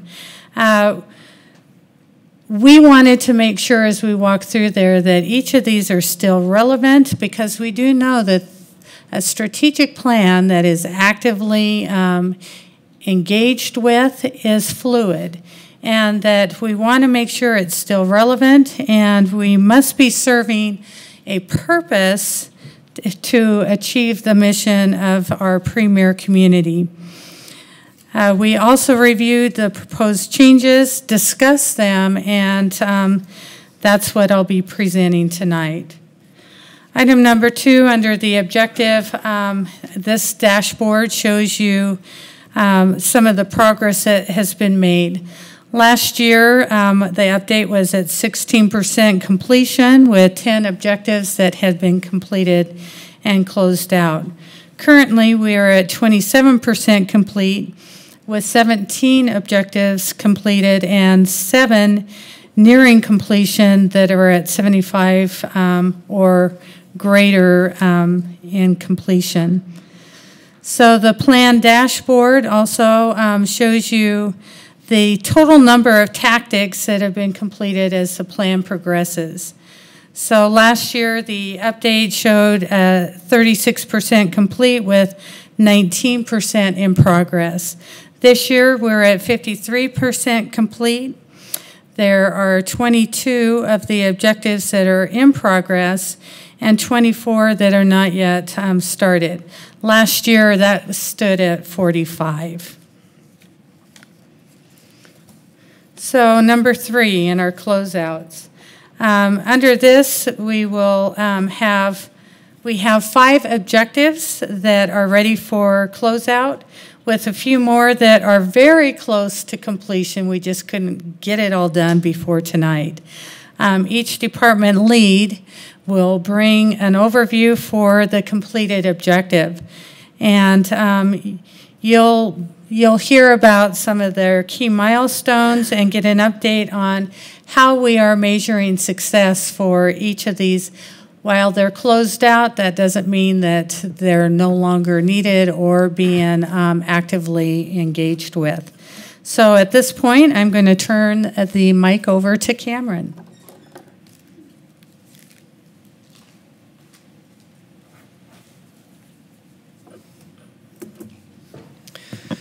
Madam Mayor, members of the council, pleasure to be with you this evening. So we're excited about this one that we've been working on for quite a while, and excited to close this out and give you a little bit of a report on some of the findings. So this 2B1 really was a fun one to tackle. One of the ways that we went about this was to engage with MIAC, truly the youth of a representation of the youth of our community from a broad breadth of the educational institutions. And what we did is we put together a survey to kind of ping them and to see really what they're thinking about the local economy. Is it a perceived thing that our youth are leaving our community, or is that actually real? And to kind of dive into that a little bit. What jobs excite them? What things would keep them here? And so just to share a little bit of those findings, 9 of those that were surveyed out of 16 said that they would be leaving our state. 3 said that they would be remaining in our state, and I'm assuming this is for educational reasons, and the remainder were unknown. So I think just that alone is somewhat interesting. Another is how many of them are receiving active counseling, both for career and education. 9 of them are not receiving any type of guidance. 6 are, and that's coming from either parents and or school counseling. So interesting thought there. Real quick, what kind of jobs excite them? This was interesting. I think our economy is diverse, and our youth are kind of a representation of that. It's not just one technical thing or one, big employer that is going to keep our youth here. I think it's how do we generate a diverse economy that can maintain them. One other just quick one. 11 out of 13 that responded said that it is a real perception that the youth of our community are leaving, and that the majority of that is for higher education purposes. And so from there, this discussion kind of transitioned into a kind of a narrative or a qualitative element, just to really dive into what they're thinking. And what we discovered was that there's a real reality that Meridian is built for family, and it's a good place to be, but not so much for our youth and the 20-somethings coming up. And that was interesting. Some of the comments they had were that there isn't a diversity of housing for them that's affordable and obtainable. Another was, again, connected to higher education opportunities. Of those surveyed, let's see, just real quickly, 12 of them said that they were either going for a master's degree or a doctoral level degree. So do we have that available in our community? I think that's important to consider. So with that said, I think it was a very enlightening process, and we plan to do that again, as the mayor mentioned, on an ongoing basis to really see that, this objective is not going to go away, but it's an important one. We also felt that it was important to couple this with our comprehensive plan, because I think these findings can inform some of the policy making that's going to become the plan, and also the results can become a part of the document itself, as maybe as an appendices. But anyway, I just thought that was a good feedback that we were receiving, raw and unfiltered from our youth, and we would do well to pay heed to that. And I think just in closing, one of the things that was important from some of our earlier comprehensive plan efforts is that we weren't really receiving that voice. From some of the surveys, from the participation, we were missing that 20-something and younger demographic, and so we feel like this is a good way to bring that into our discussion and potentially our policy making. So with that, I'll close. Thank you so much. Mr. President. Ms. Milam. Right, Cameron. More of a comment, I think, than a question. And I like the idea of bringing in the youth, and I would like to see that go forward, in the future. However, I'm not sure that polling MIAC kids is the same as your average high school kid. They are like a cream of the crop. So I don't know that you're going to get the same answers that you would if you figure out a way to get more of a generalized survey out there somehow. But maybe through the MIAC kids, you can get into some of the schools. It would be the same as don't do just Renaissance. Your answers aren't going to be the same as if if you're doing the entire population. I don't know how, but I think that if you can get a broader base for a survey, that would be awesome. Madam Mayor and Councilwoman Milam, great point. Certainly that's the goal. I mean, we'd love to be able to have much more of a representative sample. Certainly this isn't certainly scientific by any means. It's just what did we glean from our efforts with MIAC? But great point, and I think there is a path for that. It was very simple to send out. It's just a matter of having emails, and we could Snapchat. We could do that. Snapchat. Mr. President. Thank you. Mr. Cavanagh. Thank you, Mr. President. Cameron, appreciate the update on this one. This is one that Councilmember Milam is of great interest to me. I echo Councilmember Milam's comments. I think you guys have done a great job of developing the concept, being able to integrate that with some of the other groups we see, FCCLA, Skills USA. I mean, those are, I think, other organizations that'll make easy to branch your contacts with and provide a better response rate. I'd love to see the survey responses. The other piece I'm interested in is to have a good understanding as to what these targeted industries are. I think that's something good for the whole city council to see. So when you send us the survey results, maybe also highlight what those targeted industries are as well, so that we can kind of follow the bouncing ball as this particular issue continues to occur each year.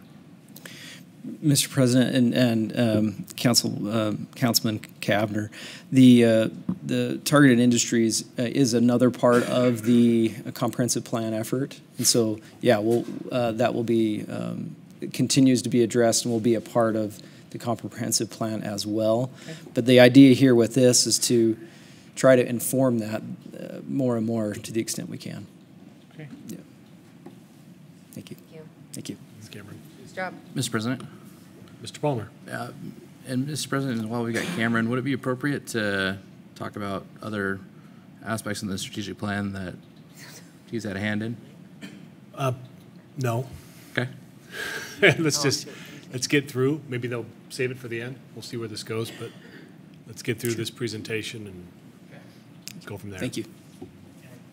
Thanks, Cameron.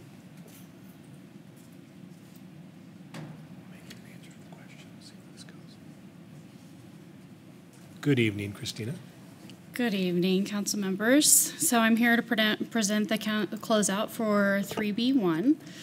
This is our benefits plan here at the City of Meridian. So this was to develop a comprehensive, cost-effective benefit plan for the City of Meridian. So this was to take a look at our benefit plan, make sure that it is financially sustainable, that it compares favorably to our competitors, and that we utilize the best practices, trends, that we are evaluating our analysis, that we're using our broker, that we are using everything possible to make sure that we are ensuring the best benefit package possible.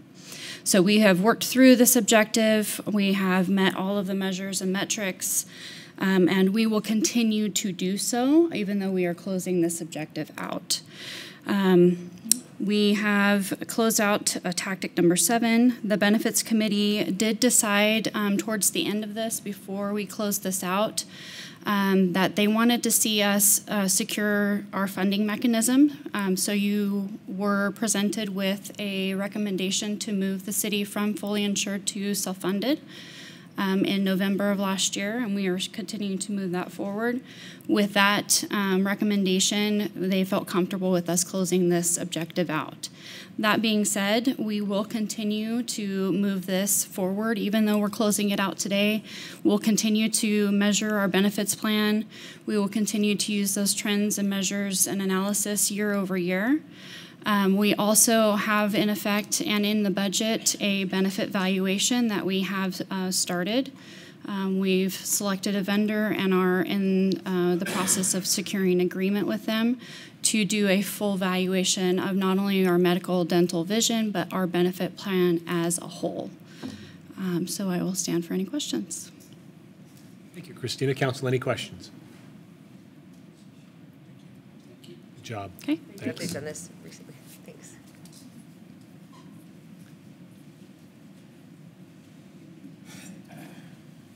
Next up to the podium. Welcome, Crystal. I'm sorry? Home run hitter. We had 2. That's right. So, Madam Mayor, members of council, thank you so much for having us this evening.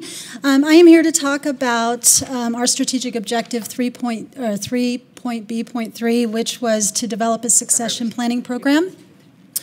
And although HR is the lead for this particular initiative, I want to take a moment and say we really could not do this without the commitment and the partnership from all of the department directors and their staff to help us accomplish what we're here to close out this evening. So the purpose of the succession planning program was to develop and groom replacements for key critical positions across the city. This would include positions anywhere from directors to senior managers to other key roles within our organization.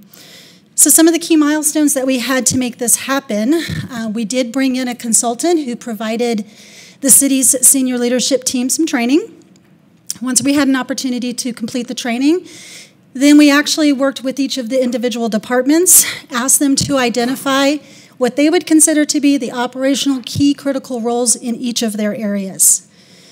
Once they had an opportunity to do that, we asked them to then look to see if they had any potential successors for those positions and evaluate those potential successors and their current skills, experience, knowledge, expertise against that of the current job descriptions for each of those critical roles and identify any skill gaps that we may have. Once they had an opportunity to do that, they then developed what we would call a succession planning development form, and how they would actually address closing the skill gaps and getting individuals internally prepared for possible future positions here at the city. So all of the departments collectively have worked and accomplished that. They've provided that information to Human Resources. We have looked at each of those development plans, given the thumbs up to the departments. They've communicated those development plans to each of the potential successors. And so with that, we are now into the implementation stage, which closes out the objective we have for you this evening. However, with that, if you look at the performance measures that you have in front of you, we have 2 that will be ongoing. 2 of them, one of them is going to be that the succession plans are tracked through the performance appraisal process, through one-on-ones, those types of things. And so that's going to continue as the city continues to grow, as the program continues to evolve, as we add positions to the succession planning program, as we work over the next 3 years with the individual successors we've identified to help get them prepared for possible future positions here at the city. And then in addition to that, the 4th success performance measure you have there is 50% of identified successors are retained by the city and moved into those appropriate positions. And of course, that evolves over time. So with that, we're here in front of you to close out this particular objective, although it will be an ongoing program, and I stand for any questions. Thank you, Crystal. Absolutely. Council, any questions? Mr. President. Mr. Kavanagh. Mr. President. Crystal, when you began this process, how many positions were identified? 55. 55. And then of that, how many plans then did you guys launch, or how many individuals did you identify to essentially be working within the identified positions? So I did not bring with me this evening the number of employees that a plan was developed for, but I can certainly follow up with that. But what I can tell you is of the 55 positions that were identified, 29 of those positions have a potential internal successor. But I can certainly follow up with the number of staff. That's great. Thank you very much. Absolutely, you're very welcome. Council, any other questions? Really great. So Crystal, a couple things that are obvious but certainly true. There's nothing more important than the employees, and our commitment to ensuring that they have the best training, support certification, continuing education, and helping them become better at what they do is a critical part, kind of our obligation to empower them to be successful and benefit from a complete succession planning. So cultivating talent from within is an outstanding opportunity for our city. So we have to be steadfast and committed to supporting all of our employees in that fashion. And we wholeheartedly in Human Resources feel the same way, and I stand here in front of you on behalf of the senior leadership team who would agree with that sentiment exactly, and we appreciate your support and commitment allowing us to implement these types of programs that support the employee development growth and their career opportunities. So thank you to all of you for that as well. Good job. Thanks, Crystal.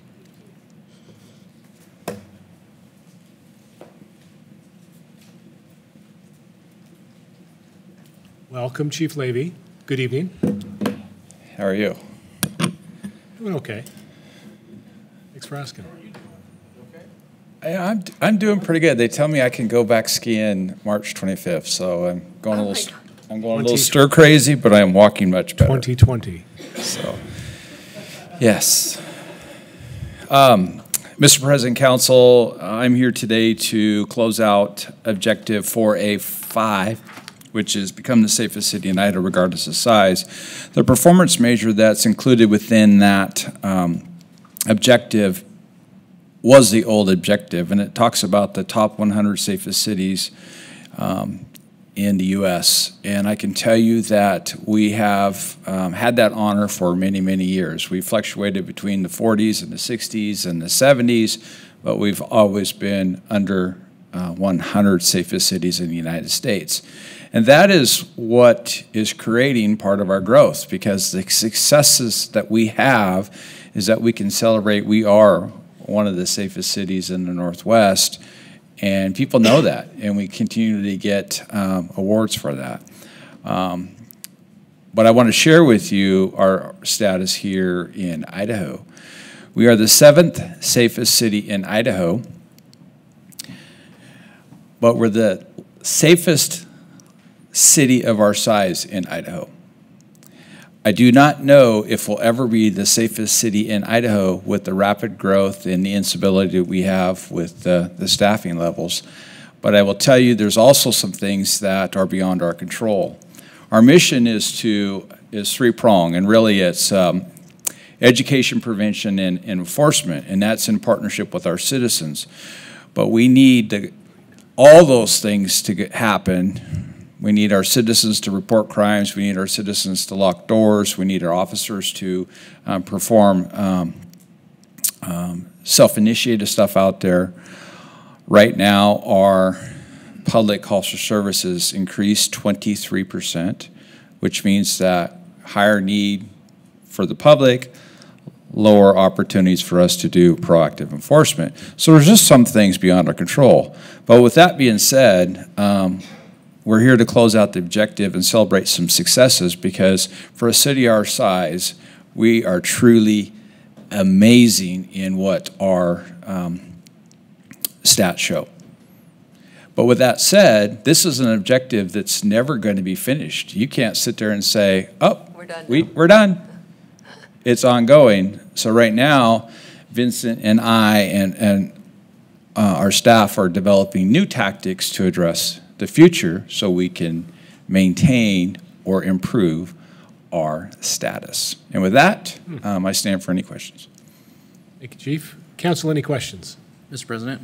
Mr. Palmer. Mr. President, Chief, I'm confident that with between booting and regulating e-scooters, we will become the safest city in Idaho, regardless of size.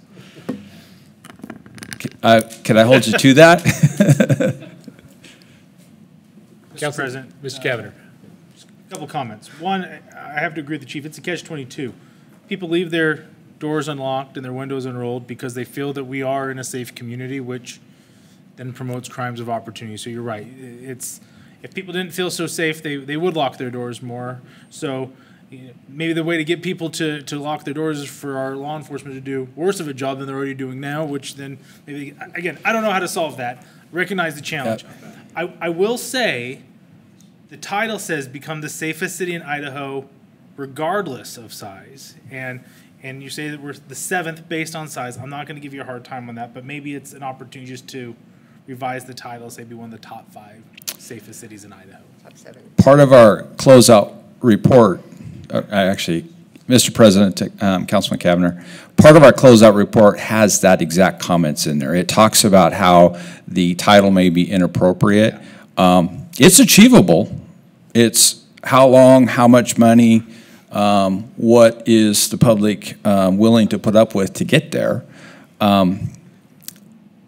But I think it's unrealistic right now with our growth. And so there is a proposal to change it to, and that's why I used the wording I used, safest city of similar size or our size, something like that. And Mr. President. Mr. Cavanagh. If I recall, when we were initially going through this, we had substantial discussion about, sure, we could be the safest city in Idaho if we had unlimited resources and more ability to recruit more officers than we would need. So it's doable. It just comes with a very, very high cost and an influx of candidates that kind of meet our criteria. So I appreciate maybe there's going to be a change. Appreciate the great work you and your team do. Thank you. Mr. President. Ms. Milam. So Chief, just out of curiosity, what is the safest city in Idaho and what is their population? 2. Rigby? I think it's Rigby. Mr. President, Councilman Adam, that's 2 questions. I know. The safest city in Idaho is Rexburg. And I do not know their current population, but it's around 40,000. You could probably Google that right now and it'll tell you. Thank you. Great job. Thank you, Chief. Thanks, Thank Chief. you. Appreciate it. Good job. Mr. Sidaway, good evening. 28,000. Must be next. Welcome. Really?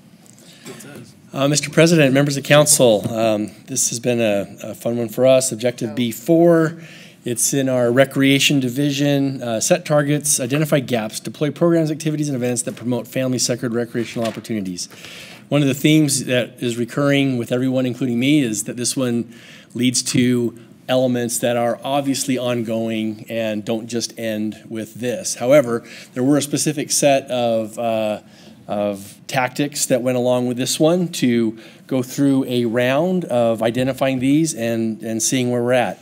So some of the important events that happened along with this particular objective was inventorying our existing recreation programs, looking at all our activity guides and putting them into categories of different types of classes and camps and who they're for. Are they for, you know, preschools or teens or adults?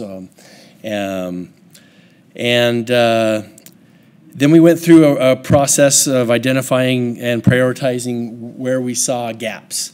And we did that with our Parks and Recreation Commission. I'm trying to remember which of my liaisons was there. I think it was Councilwoman Roberts last summer when we came to the commission and had a list of various categories of types of programming and asked them to help us prioritize those gaps. The high priority gaps included additional teen and tween programming, social activities for adults and seniors, adaptive recreation, and more outdoor adventure activities. We have then gone through and developed our CFP, which is based on a whole host of input, but this is one of them. And I think that we are to the point where the objective is now met for this round, and we will take the lessons learned and use that as input as we continue to evolve our programs. With our activity guides, we're a little bit at the mercy of, you know, contracted instructors and what programs are available to us to do, but it's good to have the information in case we have an opening and two competing class possibilities, and one's in one of these priority gaps and one's not. We know which one to prioritize. So with that, I'll stand for any questions. Thank you, Steve. Council, any questions? Thank you. All right. Great job. Thank you much. Appreciate it. Uh-oh. 28,000. Awkward. Chief, welcome back. We are actually, Mr. President and Council, the mayor and I will share this one with you, but fresh off the press, 2019 figures, Meridian is the fourth safest city in Idaho. Outstanding. So we have Rexburg, Middleton, Moscow, and then us. Wow. So we're improving by the minute. And Rexburg has 28,000 people. How many? 28,000. 28,000. And I would point out on both Rexburg and Moscow is they have campus police. Those numbers are not included. Correct. And there's also a dry community in one of them. Interesting. Thank you, Chief, for the update. Just saying, because we really are competitive, so. Woohoo! And proud of our police officers. Welcome back. So you've heard 5 closeouts. You heard 2 last fall, and so that was 7 in total, bringing it to a total of 17 that you have had closeouts on. So in addition to the closeouts, in the updates, we have key updates on previously closed out high priority areas.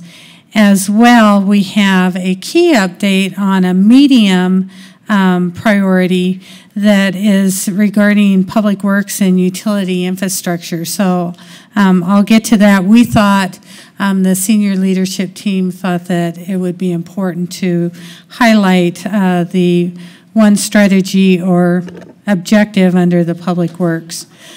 So under objective 1A2, this is out in the 10-mile area. I think many of you heard the update that was provided during the State of the City, where you have Paylocity, Horrocks, Ballventure, Allquist, Meridian, Zenify, and Capital Auto Loan and Premier Pools. They are all residing out there. They moved there in 2018. In 2019, we see Kristen Armstrong's pivot. Brighton hopes to have a ribbon cutting on May 1st. They're going to start moving later this month, so they're excited about that. Meridian is already expanding outside of the building that they originally moved into out there, and that's currently underway. A Marriott Hotel has announced we have a 6,000 square foot food pavilion and some exciting food choices that are going in out there. And just announced a 4-story, 120,000 square foot building just came in for a permit as well. So that will be on the east side of the Paylocity building. There has been no payout to date on the tax increment financing piece of it. They haven't gotten enough increment yet, and nor has the developer submitted for reimbursement, but anticipate that by year end. Objective 2.A.2. This is an objective that we had to look a little bit. It's a legacy objective that hasn't disappeared. We did look at refining the performance measures on this. Vince has been going around with each of the departments and with all of the objectives, looking at the performance measures and trying to find some consistency in the KPIs and really what is it we're looking to track and how do we know that we're moving the dial. And performance measure number 1, the Economic Development Steering Committee has not met. So it came to the question of, is this committee needed? It was determined, yes, it is needed, but putting in some of the measures is set defined goals for each meeting, that we are engaging, that we're leading, and that the participants are engaged and are appropriate to be at the table. Also in this performance measure, we're looking at what does success look like. So with this committee in the long term, we want to know what are the top 3 things that we want to accomplish with this growth or with this group. And those are things that are important to the success of that committee and even giving it reason to meet and to be involved in this area. Performance measure 2 with partnerships, brokers, developers, and property owners. What are the outcomes that we want to accomplish with these partners? Are there marketing materials that are shared? Both directions. Are we sharing? Are they sharing? And are they being used? Are they relevant to what these partners are needed? And we want feedback from these partners on what can we be doing better and where can we be improving.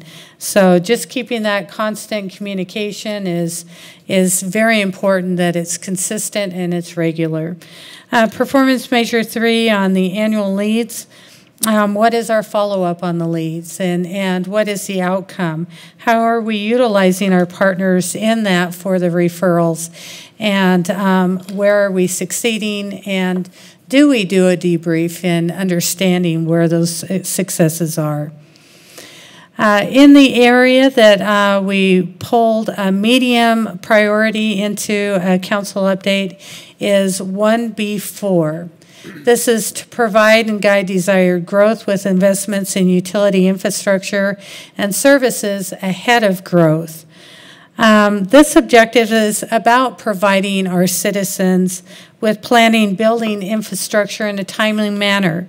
And it's really indicative to good growth. And what are those good growth patterns?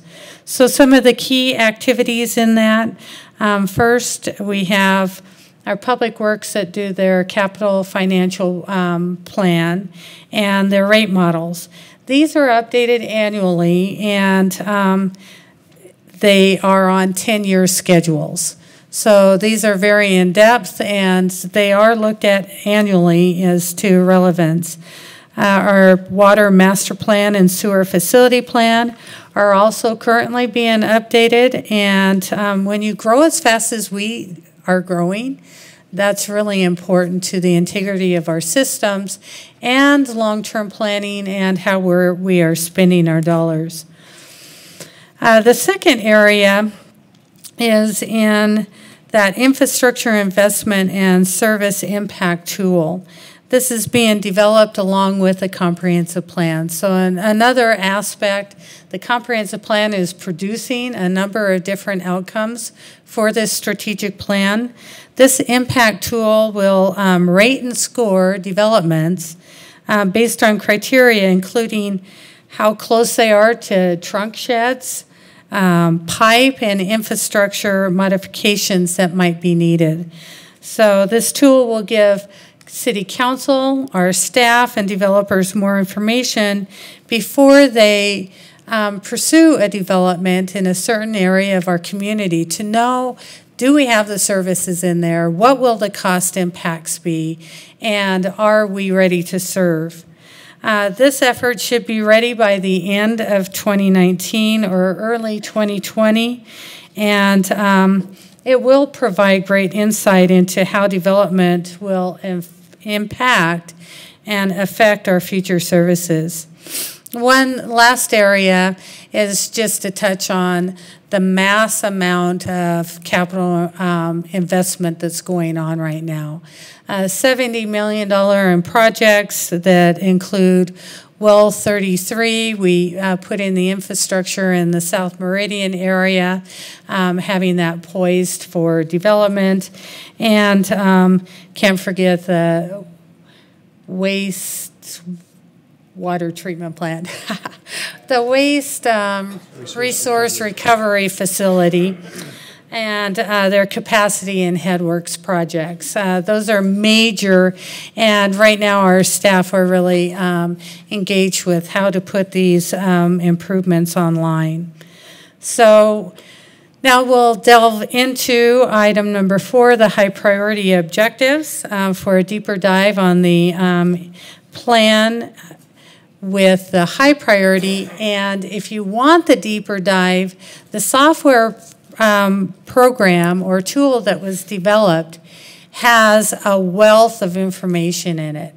Vince really makes sure that the departments are going on a regular basis and updating their activities and putting relevant information regarding the objectives and the progress that they're getting. So I encourage you to go on and take a look at those. So the first area, 1A1, this area is in regard to our Old Town, and we do have a proposed modification on this. First, I'll give you a brief update. Certainly the percentage complete is still unchanged at 25%. And what we did find is it needed that modification in order to move it off a dead center because of how it was worded. So this was one of those that was closed out. It was reopened because we didn't think it should be closed out yet, and we did want to refine the wording so it could be more relevant. Certainly the first project to highlight is exciting with the transfer of ownership of the former City Hall into the private sector ownership. It's no longer publicly owned, and we look forward to the environmental testing that's currently in progress. The demolition begins this month, and they anticipate the groundbreaking in April. They do estimate 2021 occupancy early in 2021, so that is going to be a catalyst project to our downtown. 2nd and a Half Street, the townhouse project that was discussed well over a year ago, has been transitioning into a number of different things.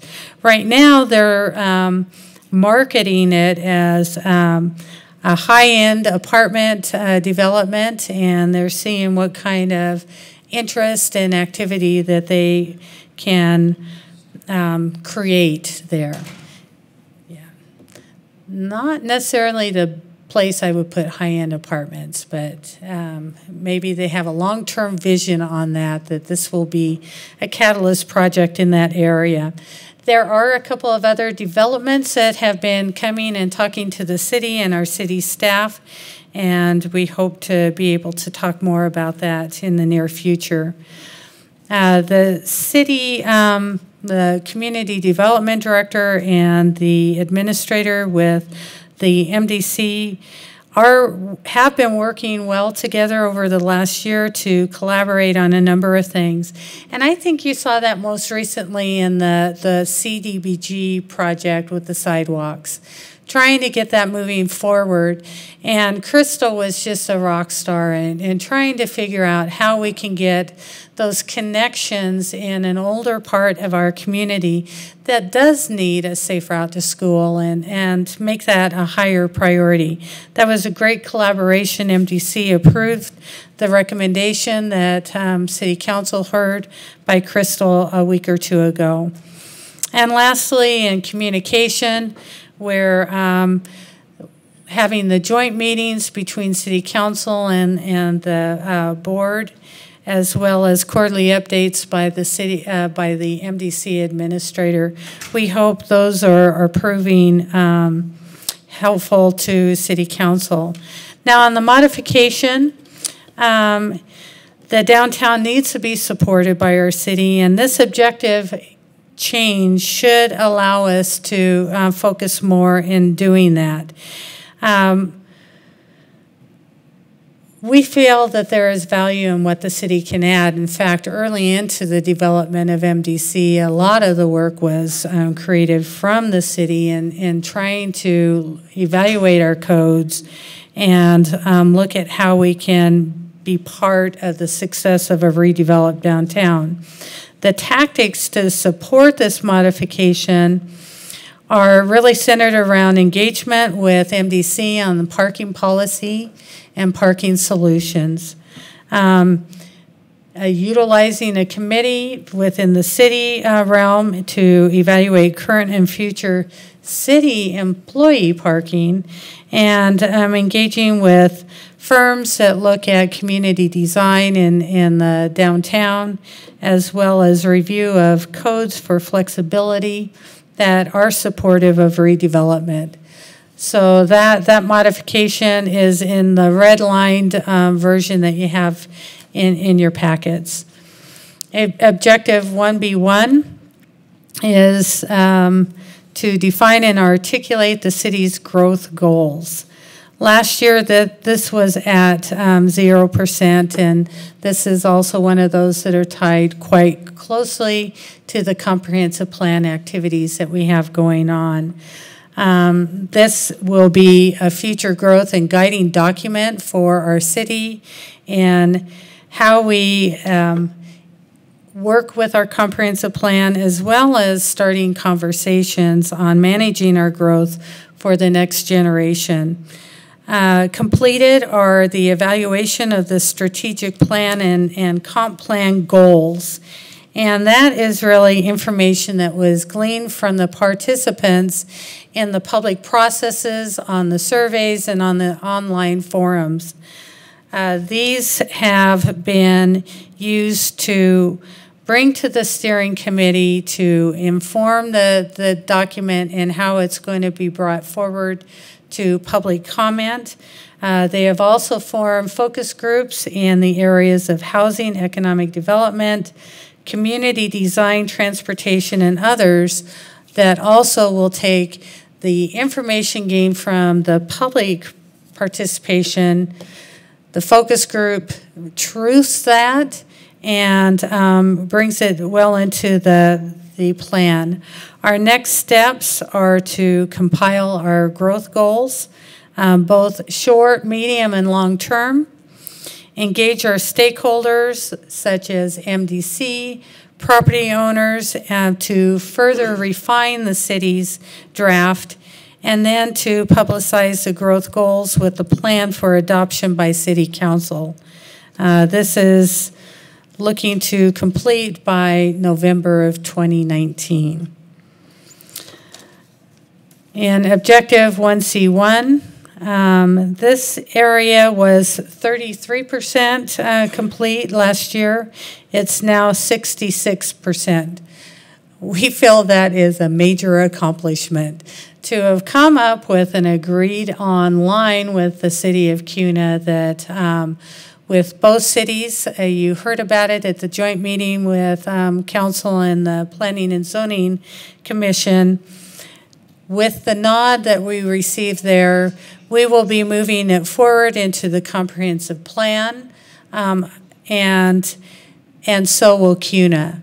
Once both of our elected bodies adopt that, that will move to the county for their action. Okay, was that you, Mr. Harper? How did I know that? I didn't even have to look.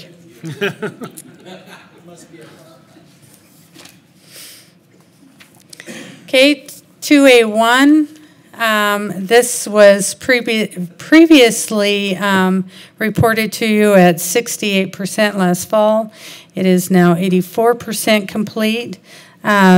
We have established the Executive Pulse software and implementation.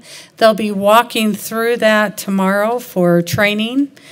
This software will allow the city to track, monitor, and instantly bring up information on existing businesses, as well as catalog the efforts to bring business into our community. The second area, the key performance indicators, they have been drafted to complement the efforts of the Economic Development Administrator, and Vince continues to work to refine those to make sure that they're relevant to tracking the kind of information we would like to do. So next steps to develop tools. The final piece will be to our new target industries, and that will bring all the pieces together in terms of how to move forward in the economic development plan with the comprehensive plan. The other tool is the Economic Development Opportunity Zone, and using those to further our goals to attract business, to grow our business, and to continue to grow the number of jobs in our community. The date has changed. The complete date was moved to align with the industry analysis, and so it is moved out to May 31st of 2019. Objective 2A3, there is no change in the percent complete. This effort is so important to the kinds of industries that we're looking to in the future to keep our economy vibrant and to bring those family wage jobs. Research has been completed on the certified sites, and target industry analysis will be changing this objective, and so you do have a modification that is proposed, and that is to really reflect what the new industries should be as we complete the comprehensive plan industry analysis. Now, the draft industry suggested, and I think Mr. Kavner had asked what those are looking to be. They're coming back as manufacturing, healthcare, professional services, and technology. And they're looking at a projected 10-year growth in those areas that would, one, create 2,600 jobs in healthcare, 765 jobs in finance insurance, and 460 jobs in the professional and technical services. This also projects growth in office space of over 1 million square feet, industrial space at 2 million square feet, and to continue to be a live-work area, not just someone that exports our residents in the morning, but leaves them here in our community where they can live and work. Objective 3A2 is to improve citizen access to government. This is also at 90%. It hasn't changed, and a lot of that reason for kind of being frozen in place is because we are looking at how we can use live video testimony, and that was found that it is not viable and that we need to explore other options for testimony here for the city council public testimony. What we have completed is that Nextdoor is being fully utilized, and all of our commissions are now live streamed. The completion of the telephone town hall, and that will be highlighted in 2 weeks at the mayor's office update, and the executed polling on the e-scooter ordinance was another way Nextdoor was being used. So this change, because of the barrier we hit with the live video testimony, is being moved out to September 1st of 2019, and we will bring updates within the next 6 months on that. Objective 3B4 is now 55% complete. It was 40% last time I updated you. We have reviewed and approved the future program content that was related to the employee engagement program with the senior leadership team. This was really brought through the survey of our employees, as well as the follow-up plans from each of our departments, and some of those things that their employees gave in feedback of what kind of programs are important, such as community engagement, employee communication, awards and recreation or recognition programs, and those are being now looked at in terms of how can we implement them, will they be effective, developing KPIs, and any cost impacts that can be considered with the budget process. In Objective 3B5, this is being actively worked on, and it's not reflected in the 10% completed. However, there's a lot going on. We have Councilman Burnt and Borton involved in this. We've been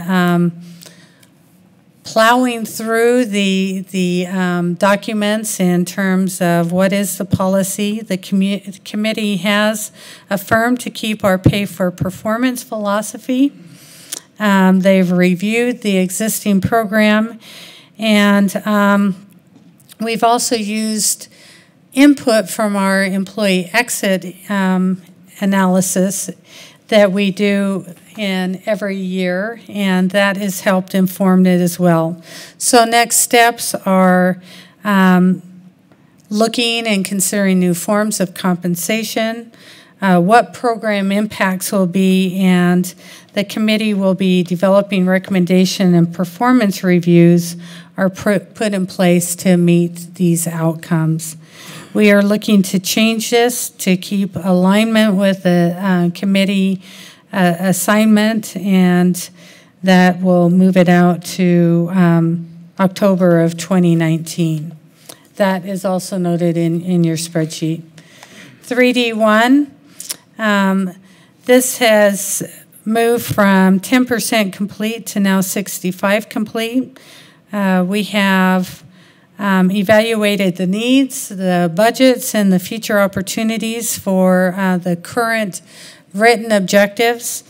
most departments have also looked at what resources they have available and what is needed to work both the high and medium priorities, and if working the low priorities would necessitate new resources. So they've been working with Vince on that. One of the things that have come out in this is a desire for a couple of our departments to utilize interns. These would be used to help facilitate programs, and we have an intern in the mayor's office that is for credit, so it's at no cost to the city. So it is exploring what some of these programs would do. The next steps are complete the plan on time. That would be good, Vince. Use the vision and data gathered from the comprehensive plan and put those into our objectives and tactics, and really what are the lessons that we have learned over this first 3 years and how we can use them to inform the updated 5-year plan. For objective 3D2, that was just begun, and it's at 10% complete. In this area of developing and deploying a citywide performance measure, monitor and reporting program has been more complicated, and I think that Vince has really been working well with all of the departments, and they've really stepped up in seeing what can they do in developing key metrics and indicators and establishing goals and outcomes that are relevant to the strategic plan. What does success look like? How do we measure it? And what outcomes do we want to achieve in each of these programs? And right now, Vince and I are going over the numerous different indicators and seeing how they work, and we're working with the departments on that. There is a change on this one. Reality is the objective only had 9 months from the start date to the completion date. So we're moving this objective out to better reflect the time that's needed to refine, collect data, and to developing a reporting platform that makes sense. So estimated completion date is December of 2019. Objective 3D3 is the peak reporting, and Vince will be providing an update on that in 2 weeks. And so I think I'm just going to, unless you guys are dying to hear this right now, I will let him provide the update in 2 weeks on what's going on in this objective. But I think that we will be bringing a recommended course of action to develop a citywide continuous improvement plan, and that's really what they have been doing. I will highlight an example of what the peak training has done, though. There is a pilot program going on in community development. These are all staff members that have an interest in process improvements. They volunteered to be part of this group. They call it the I-Team or Innovation Team. They took a very small, they wanted a success. So they took a small project that now takes a duplicative and redundant action of uploading documents to Laserfish that was already being done, and they eliminated that step in their process. Also, many of our departments are now tracking phone calls within their departments, and they're looking at why are people calling, should that information be available online, and how can they train their staff to answer the questions so they don't have to transfer the call. And so that's going on in a number of our departments, and there's great collaboration working together on that. Objective 3E4, priority-based budgeting. our financial analyst has compiled work from all of our departments. This is a load of work that he's put into it. So have our departments. They have identified every program and effort in their departments, and they have assigned time resources to it. How much of their department time goes towards that effort. And now they'll be looking at what are the costs. So we're trying to drill down into the cost of services. And so this is moving into the next phase in prioritizing programs and having them aligned to the strategic plan. Objective 4A4 is under our deploy programs and identify gaps to enhance the community's perception of public safety. One of the steps that was involved in this is our SRO leadership team worked together to identify key programs that they do and what those demographics are, such as parent engagement, social media, etc. So with that, they'll be evaluating the effectiveness of these key programs and ensuring that they're meeting the established outcomes that they want in those areas. Another effort is our new crime prevention specialist is being trained in multifamily housing crime prevention, and they'll be tracking the effectiveness and the outcomes regarding that. And another area they really wanted to highlight was in their records management system. It's now online. IT really assisted with that. They're excited to have that online and data is being tested. Some of the next steps with this is to evaluate key programs for their cost benefits and their effectiveness. They're developing a communications plan, and they're excited to do their first joint Meridian and Nampa Police Academy that is due in April. So finally, item number 5. You can clap. Okay, proposed modifications that weren't part of the high priority areas. I have 2 that we will discuss, and then 3 that we want to remove. So the first one really is, if you have your plan in front of you, it's on the first page of the plan. It's 1B2, identify priority growth areas and incentivize growth and development. As part of our annual review of this plan, and with the upcoming comprehensive plan modifications, this discussion of priority growth areas must be a point of our conversation. And so we felt that this was really important to move from medium to high priority. As I mentioned in my State of the City, density and strategic growth decisions as part of the comprehensive plan update has been raised to a new level of importance. Discussions such as what tools do we use to steer or guide growth? Should we look at continuing to expand our areas of impact or annex within the area that our city limits? We have a lot of enclaves, and having it closer to where the services exist and looking at fee model discussions.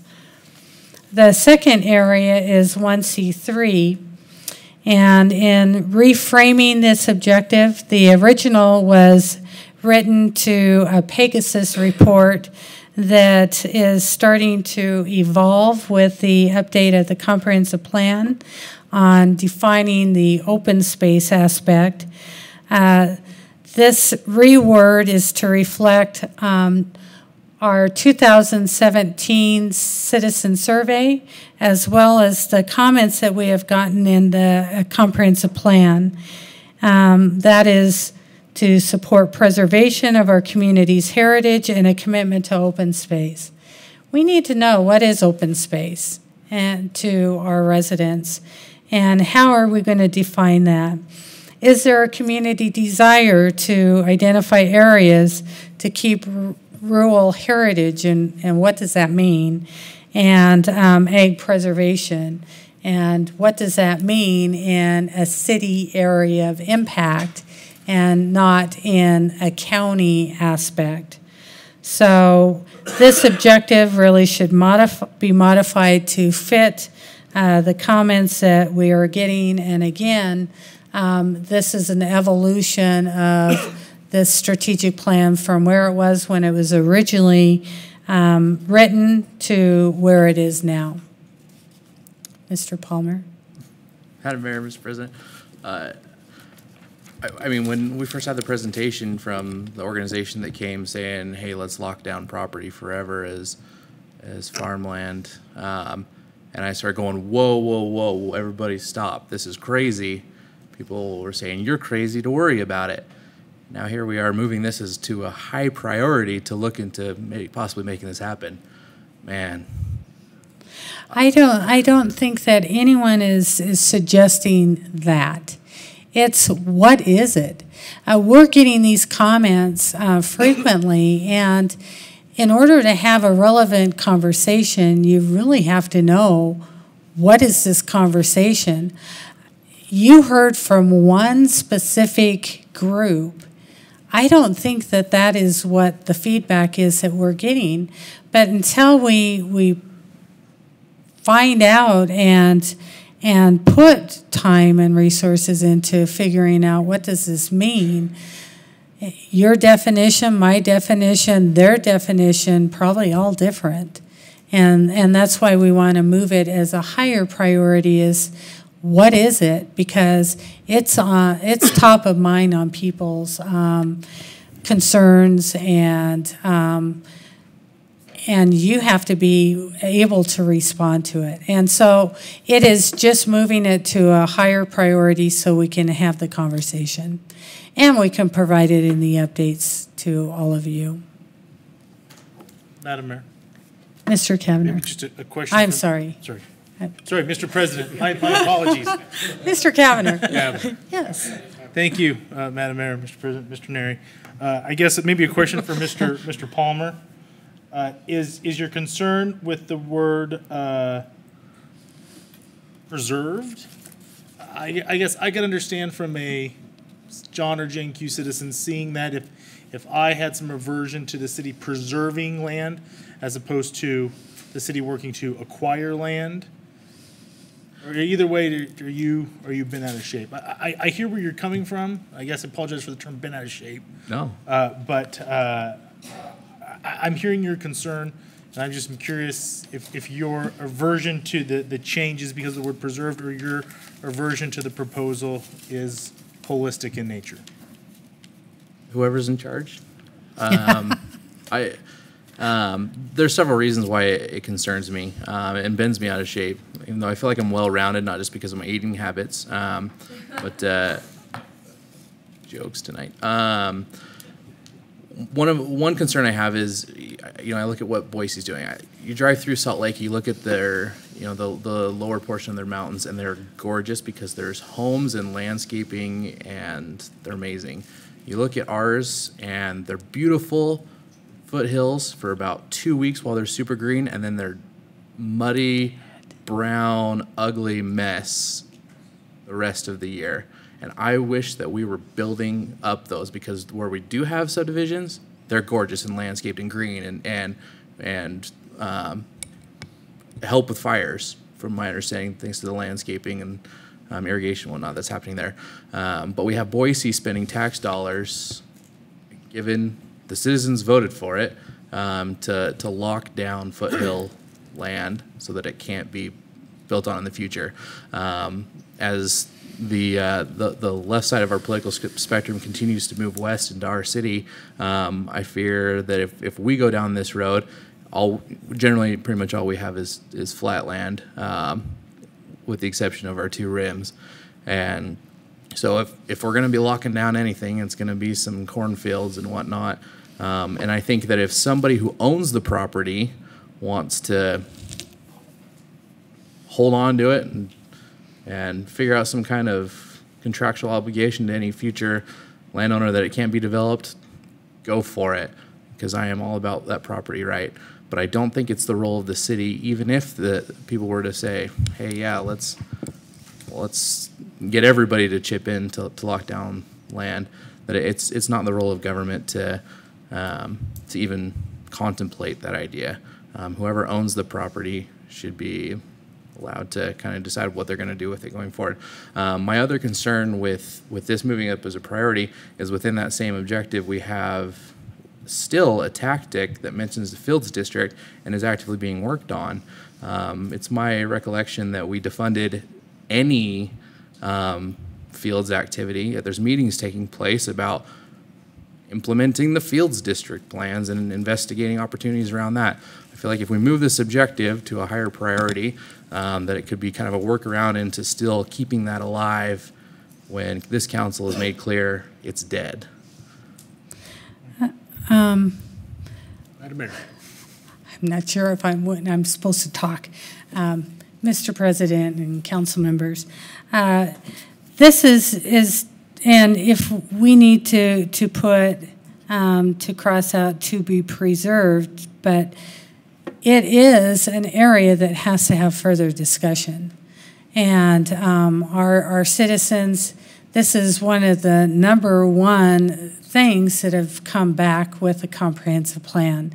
And it's something that needs to be discussed, and by raising this as a priority, we will, if council agrees with the rewording of this, because we did try to take out, as you see, the what we lined out, identify economic opportunities for interactive, educational, and agricultural industries. It is more in what is open space, what is historical significance and cultural heritage, so we can better understand what is the direction our citizens are coming from. Once this is approved, the tactics will be written to support it. Right now, we can't rewrite tactics until we know what the objective is. So that's why you don't have rewritten tactics, because we don't have an objective that is relevant. So there you go. Okay, our last area is removing 4A3, 4B3, 4C3. These are seen as unneeded as full objectives, and these can be accomplished in their respective goal areas as tactics. So we don't think they need to be written specifically as an objective. These each, legal will evaluate, they'll take action on items to look at what needed changes are in each of these areas as it relates to policy codes as part of the development of the Safe, Healthy, and Secure initiative. And we think that by removing it, it removes redundancy in the plan. So with that, the next step, we'll bring this back in 2 weeks. If you have questions, if you want further detail to be brought back, we can do that, and at that time, look to adopt the amended plan and the proposed modifications. Thank you, Madam Mayor. Thank you. Appreciate the update and information, and for the directors who've presented as well. So, Council, any wrap-up questions? Otherwise, we'll see it in a couple weeks. Good. All right. Thank you. Thank you. There's a request to take a 5-minute break before we get into the next topic. So, Madam Mayor, if that's okay, take 5 and then quick break. Okay.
don't want, I can't drink caffeine at night. I turned off.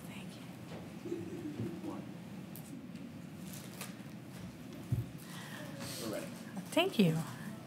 Okay, I'll reconvene our meeting under 10B. I'm sorry, I'm losing my voice already because of that riveting strategic plan update, I'm sure. Item 10B, update on Government Accountability Officer. I have met and discussed with all of you in some form or fashion. And this has been discussed in various forms since 2015. I think what, in discussing with you, with our senior leadership team, we all agree that we want strong internal controls and systems. We want good oversight of department spending. We want policy review and how that policy is being applied. Process improvement review. That's something Vince is very active in. Strategic plan oversight. And program audits on a kind of a program by program request from the council or the mayor and looking at what are priorities for the city. So a lot has happened since the initial discussions in 2015 in terms of addressing some of those through our finance department, our support services director when we had it, with our strategic analyst, our finance analyst, the policy review from HR and legal. So it has changed a lot over that period of time, and so how I would like to bring a budget enhancement for this upcoming budget to address areas that positions like the financial analyst, the strategic analyst, our CFO and our finance department in their oversight, and HR and legal and policy overviews, that council would have a line item specific to those special project or program audits that are desired to talk about at the budget year, so we can give a good indicator of what costs might be, and we can find specific people that would be qualified to delve into the different areas that council would have a desire to have a deeper dive in. So I will be bringing that for this budget year for the discussion and the detail at that time. So I just wanted to give an update. Those were the key areas that I tried to summarize feedback that we received in both written and verbal form. And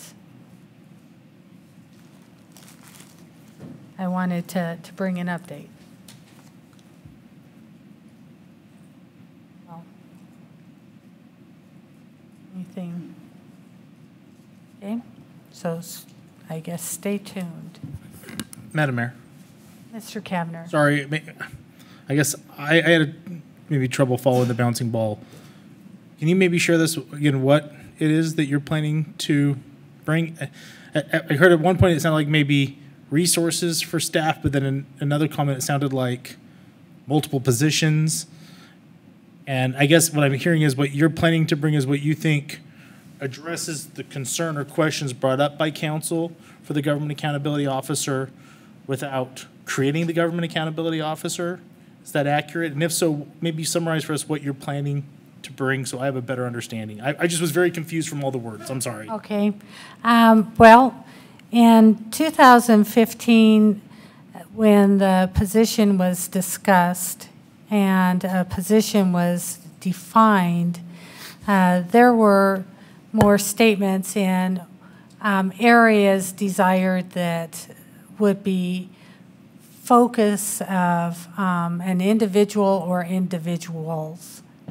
And so I summarize that in the different areas, and I could even say that in those different areas, a number of programs and positions have been created that are addressing certain aspects. It's not in one person, but it's in several. Whether it is the CFO in looking at strong internal controls and systems and your oversight of department spending, which is not only the finance department, the financial analysts, department directors, there's a number of people that have responsibilities in those areas with the policy review and application or how that's applied. Legal and HR will be bringing within the next couple of months that review and ask for city council feedback. You have our strategic analysts and our department directors that are overseeing strategic plan implementation and accountability, as well as process improvement reviews in areas. You have individual requests that have come up on occasion from either myself or the council, and we've had consultants like John Croy that have come in and done an independent audit on something very specific in relation to that request. So a lot has happened in the last 3 years that have addressed a lot of the different things that have come up in those conversations. My path forward that I will be bringing for council discussion and consideration would be for a budget line item that can be used for specific program audits that should be identified by council during those budget discussions on prioritization of where those programs are desired to have an audit, and we can appropriately fund those with that line item. Madam Mayor, and again, my apologies. So if I'm hearing you correctly, sorry, I'm gonna make sure my microphone's on. What you would plan to bring forward is a line item request for outside sources or an outside resource to respond to inquiries that come from council as part of the budget process. Is that accurate? A neutral third party. Perfect. That's probably more specific, has more qualifications that would align with whatever program audit that's being requested. So, Madam Mayor, then just for clarification, from your perspective, then that would fulfill the request or discussion from council around a government accountability officer?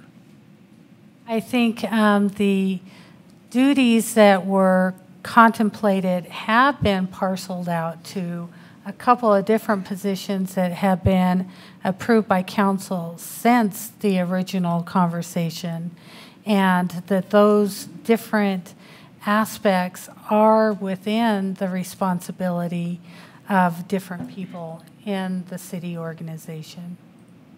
Okay, Madam Mayor, then maybe just one more question. Where does the conversation about a government accountability officer go from here then? In terms of, you want someone doing duplicative duties? So, Madam Mayor, I'm trying to follow what you have presented. I understand that you have had ample time to review and put this together, and we're just getting this for the first time. So I'm just trying to merely see what it is you're trying to accomplish, and what, if that is in line with what the city council wanted to accomplish. I think I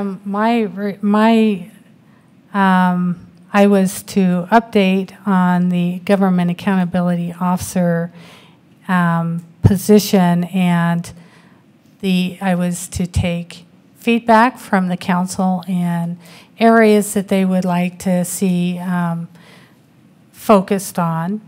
And this list was more from 2 of our 6 council members, but I did want to point out that much of this is already within position responsibilities.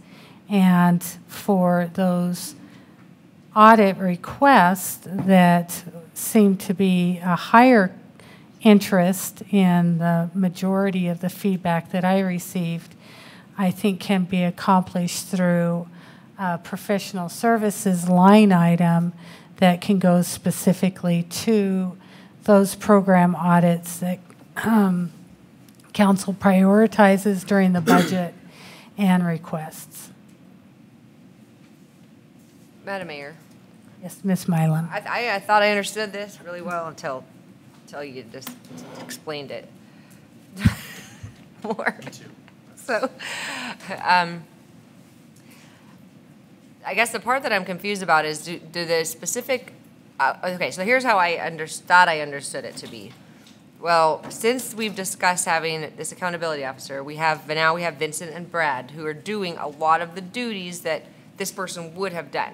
Exactly. Now we're gonna have a line item during the budget that's not specified for anything necessarily other than a line item to have outside services come in when there's something that we need looked into.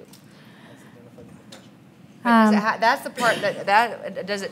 Why should it have to be identified specifically a year in advance? If something comes up 6 months into the budget year, and I guess that's the part that I'm struggling with.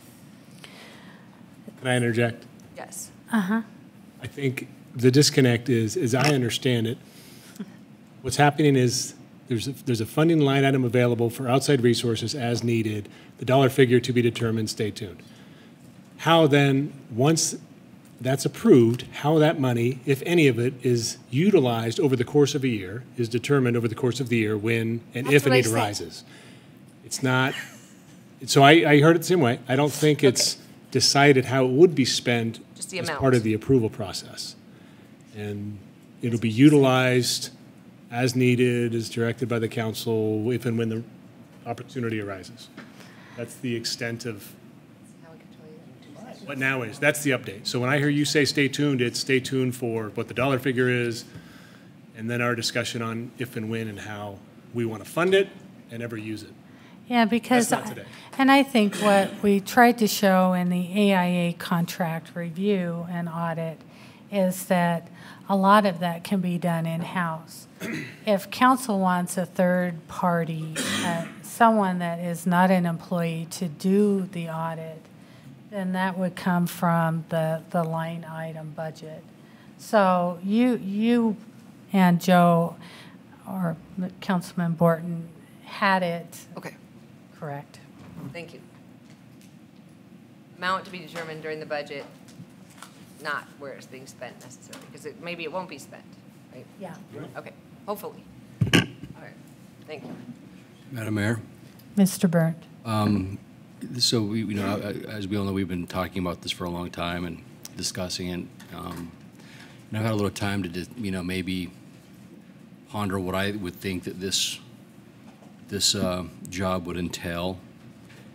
And I realize just preliminary, but just maybe some talking points that I'd be interested in discussing in the future. Number one being, I feel if this is something that we're going to pursue, I feel like this needs to be independent of the mayor's office, and which would include Vince. Love you, Vince. No, you're fantastic. This has nothing with you at all.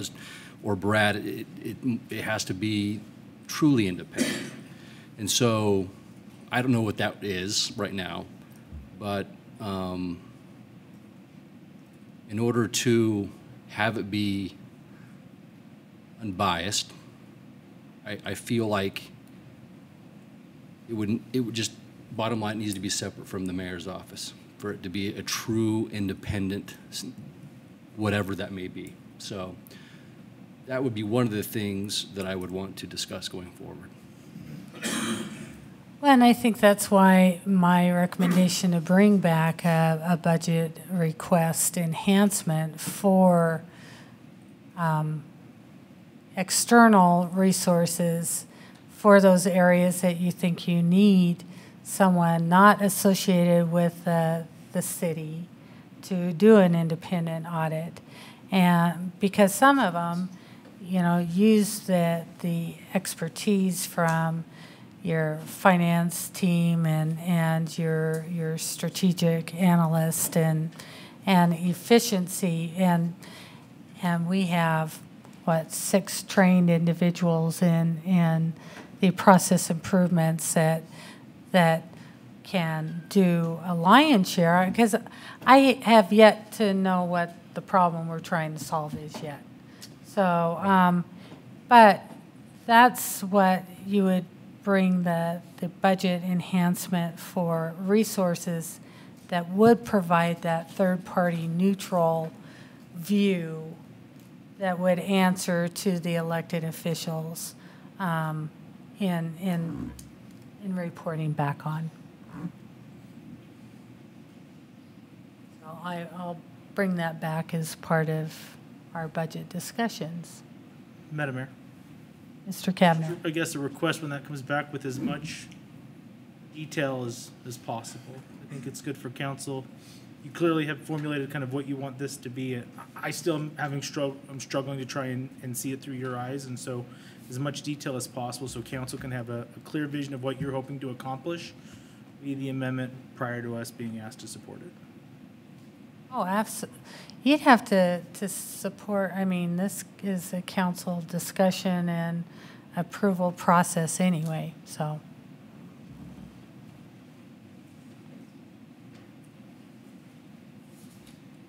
Okay, item 11A, or I'm sorry, 10C. Chief.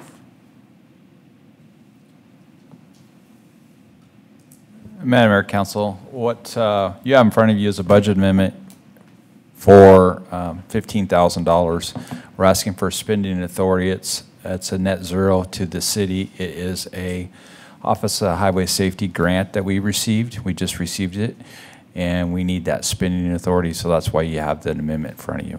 The purpose of this is dedicated solely for the Alive at 25, and this would just give us the revenue to continue providing those services, that training to our youth.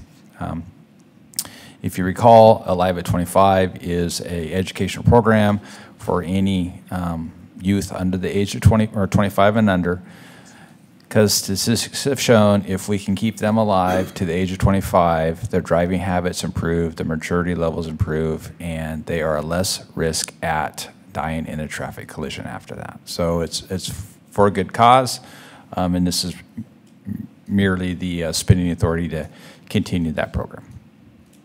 I'll stand for any questions. Thanks, Chief. Council, any questions? Okay. Madam Mayor. Mr. Palmer. Chief, hopefully at some point we can have a Live at 35 so that maybe I can learn some additional skills. But since we don't have that for now, I move we approve the police budget amendment for not to exceed amount of $15,000. Second. I have a motion and a second to approve item 10C. There's no discussion. Mr. Clerk, will you call roll? Thank you, Madam Mayor. Councilmember Mylum? Aye. Councilmember Burnt? Aye. Councilmember Palmer? Aye. Councilmember Little Roberts? Aye. Councilmember Cavanagh? Aye. Councilmember Borton? Aye. All ayes, motion carried. Item 11A is ordinance 19-1813. I will ask our clerk to please read this by title. Thank you, Madam Mayor.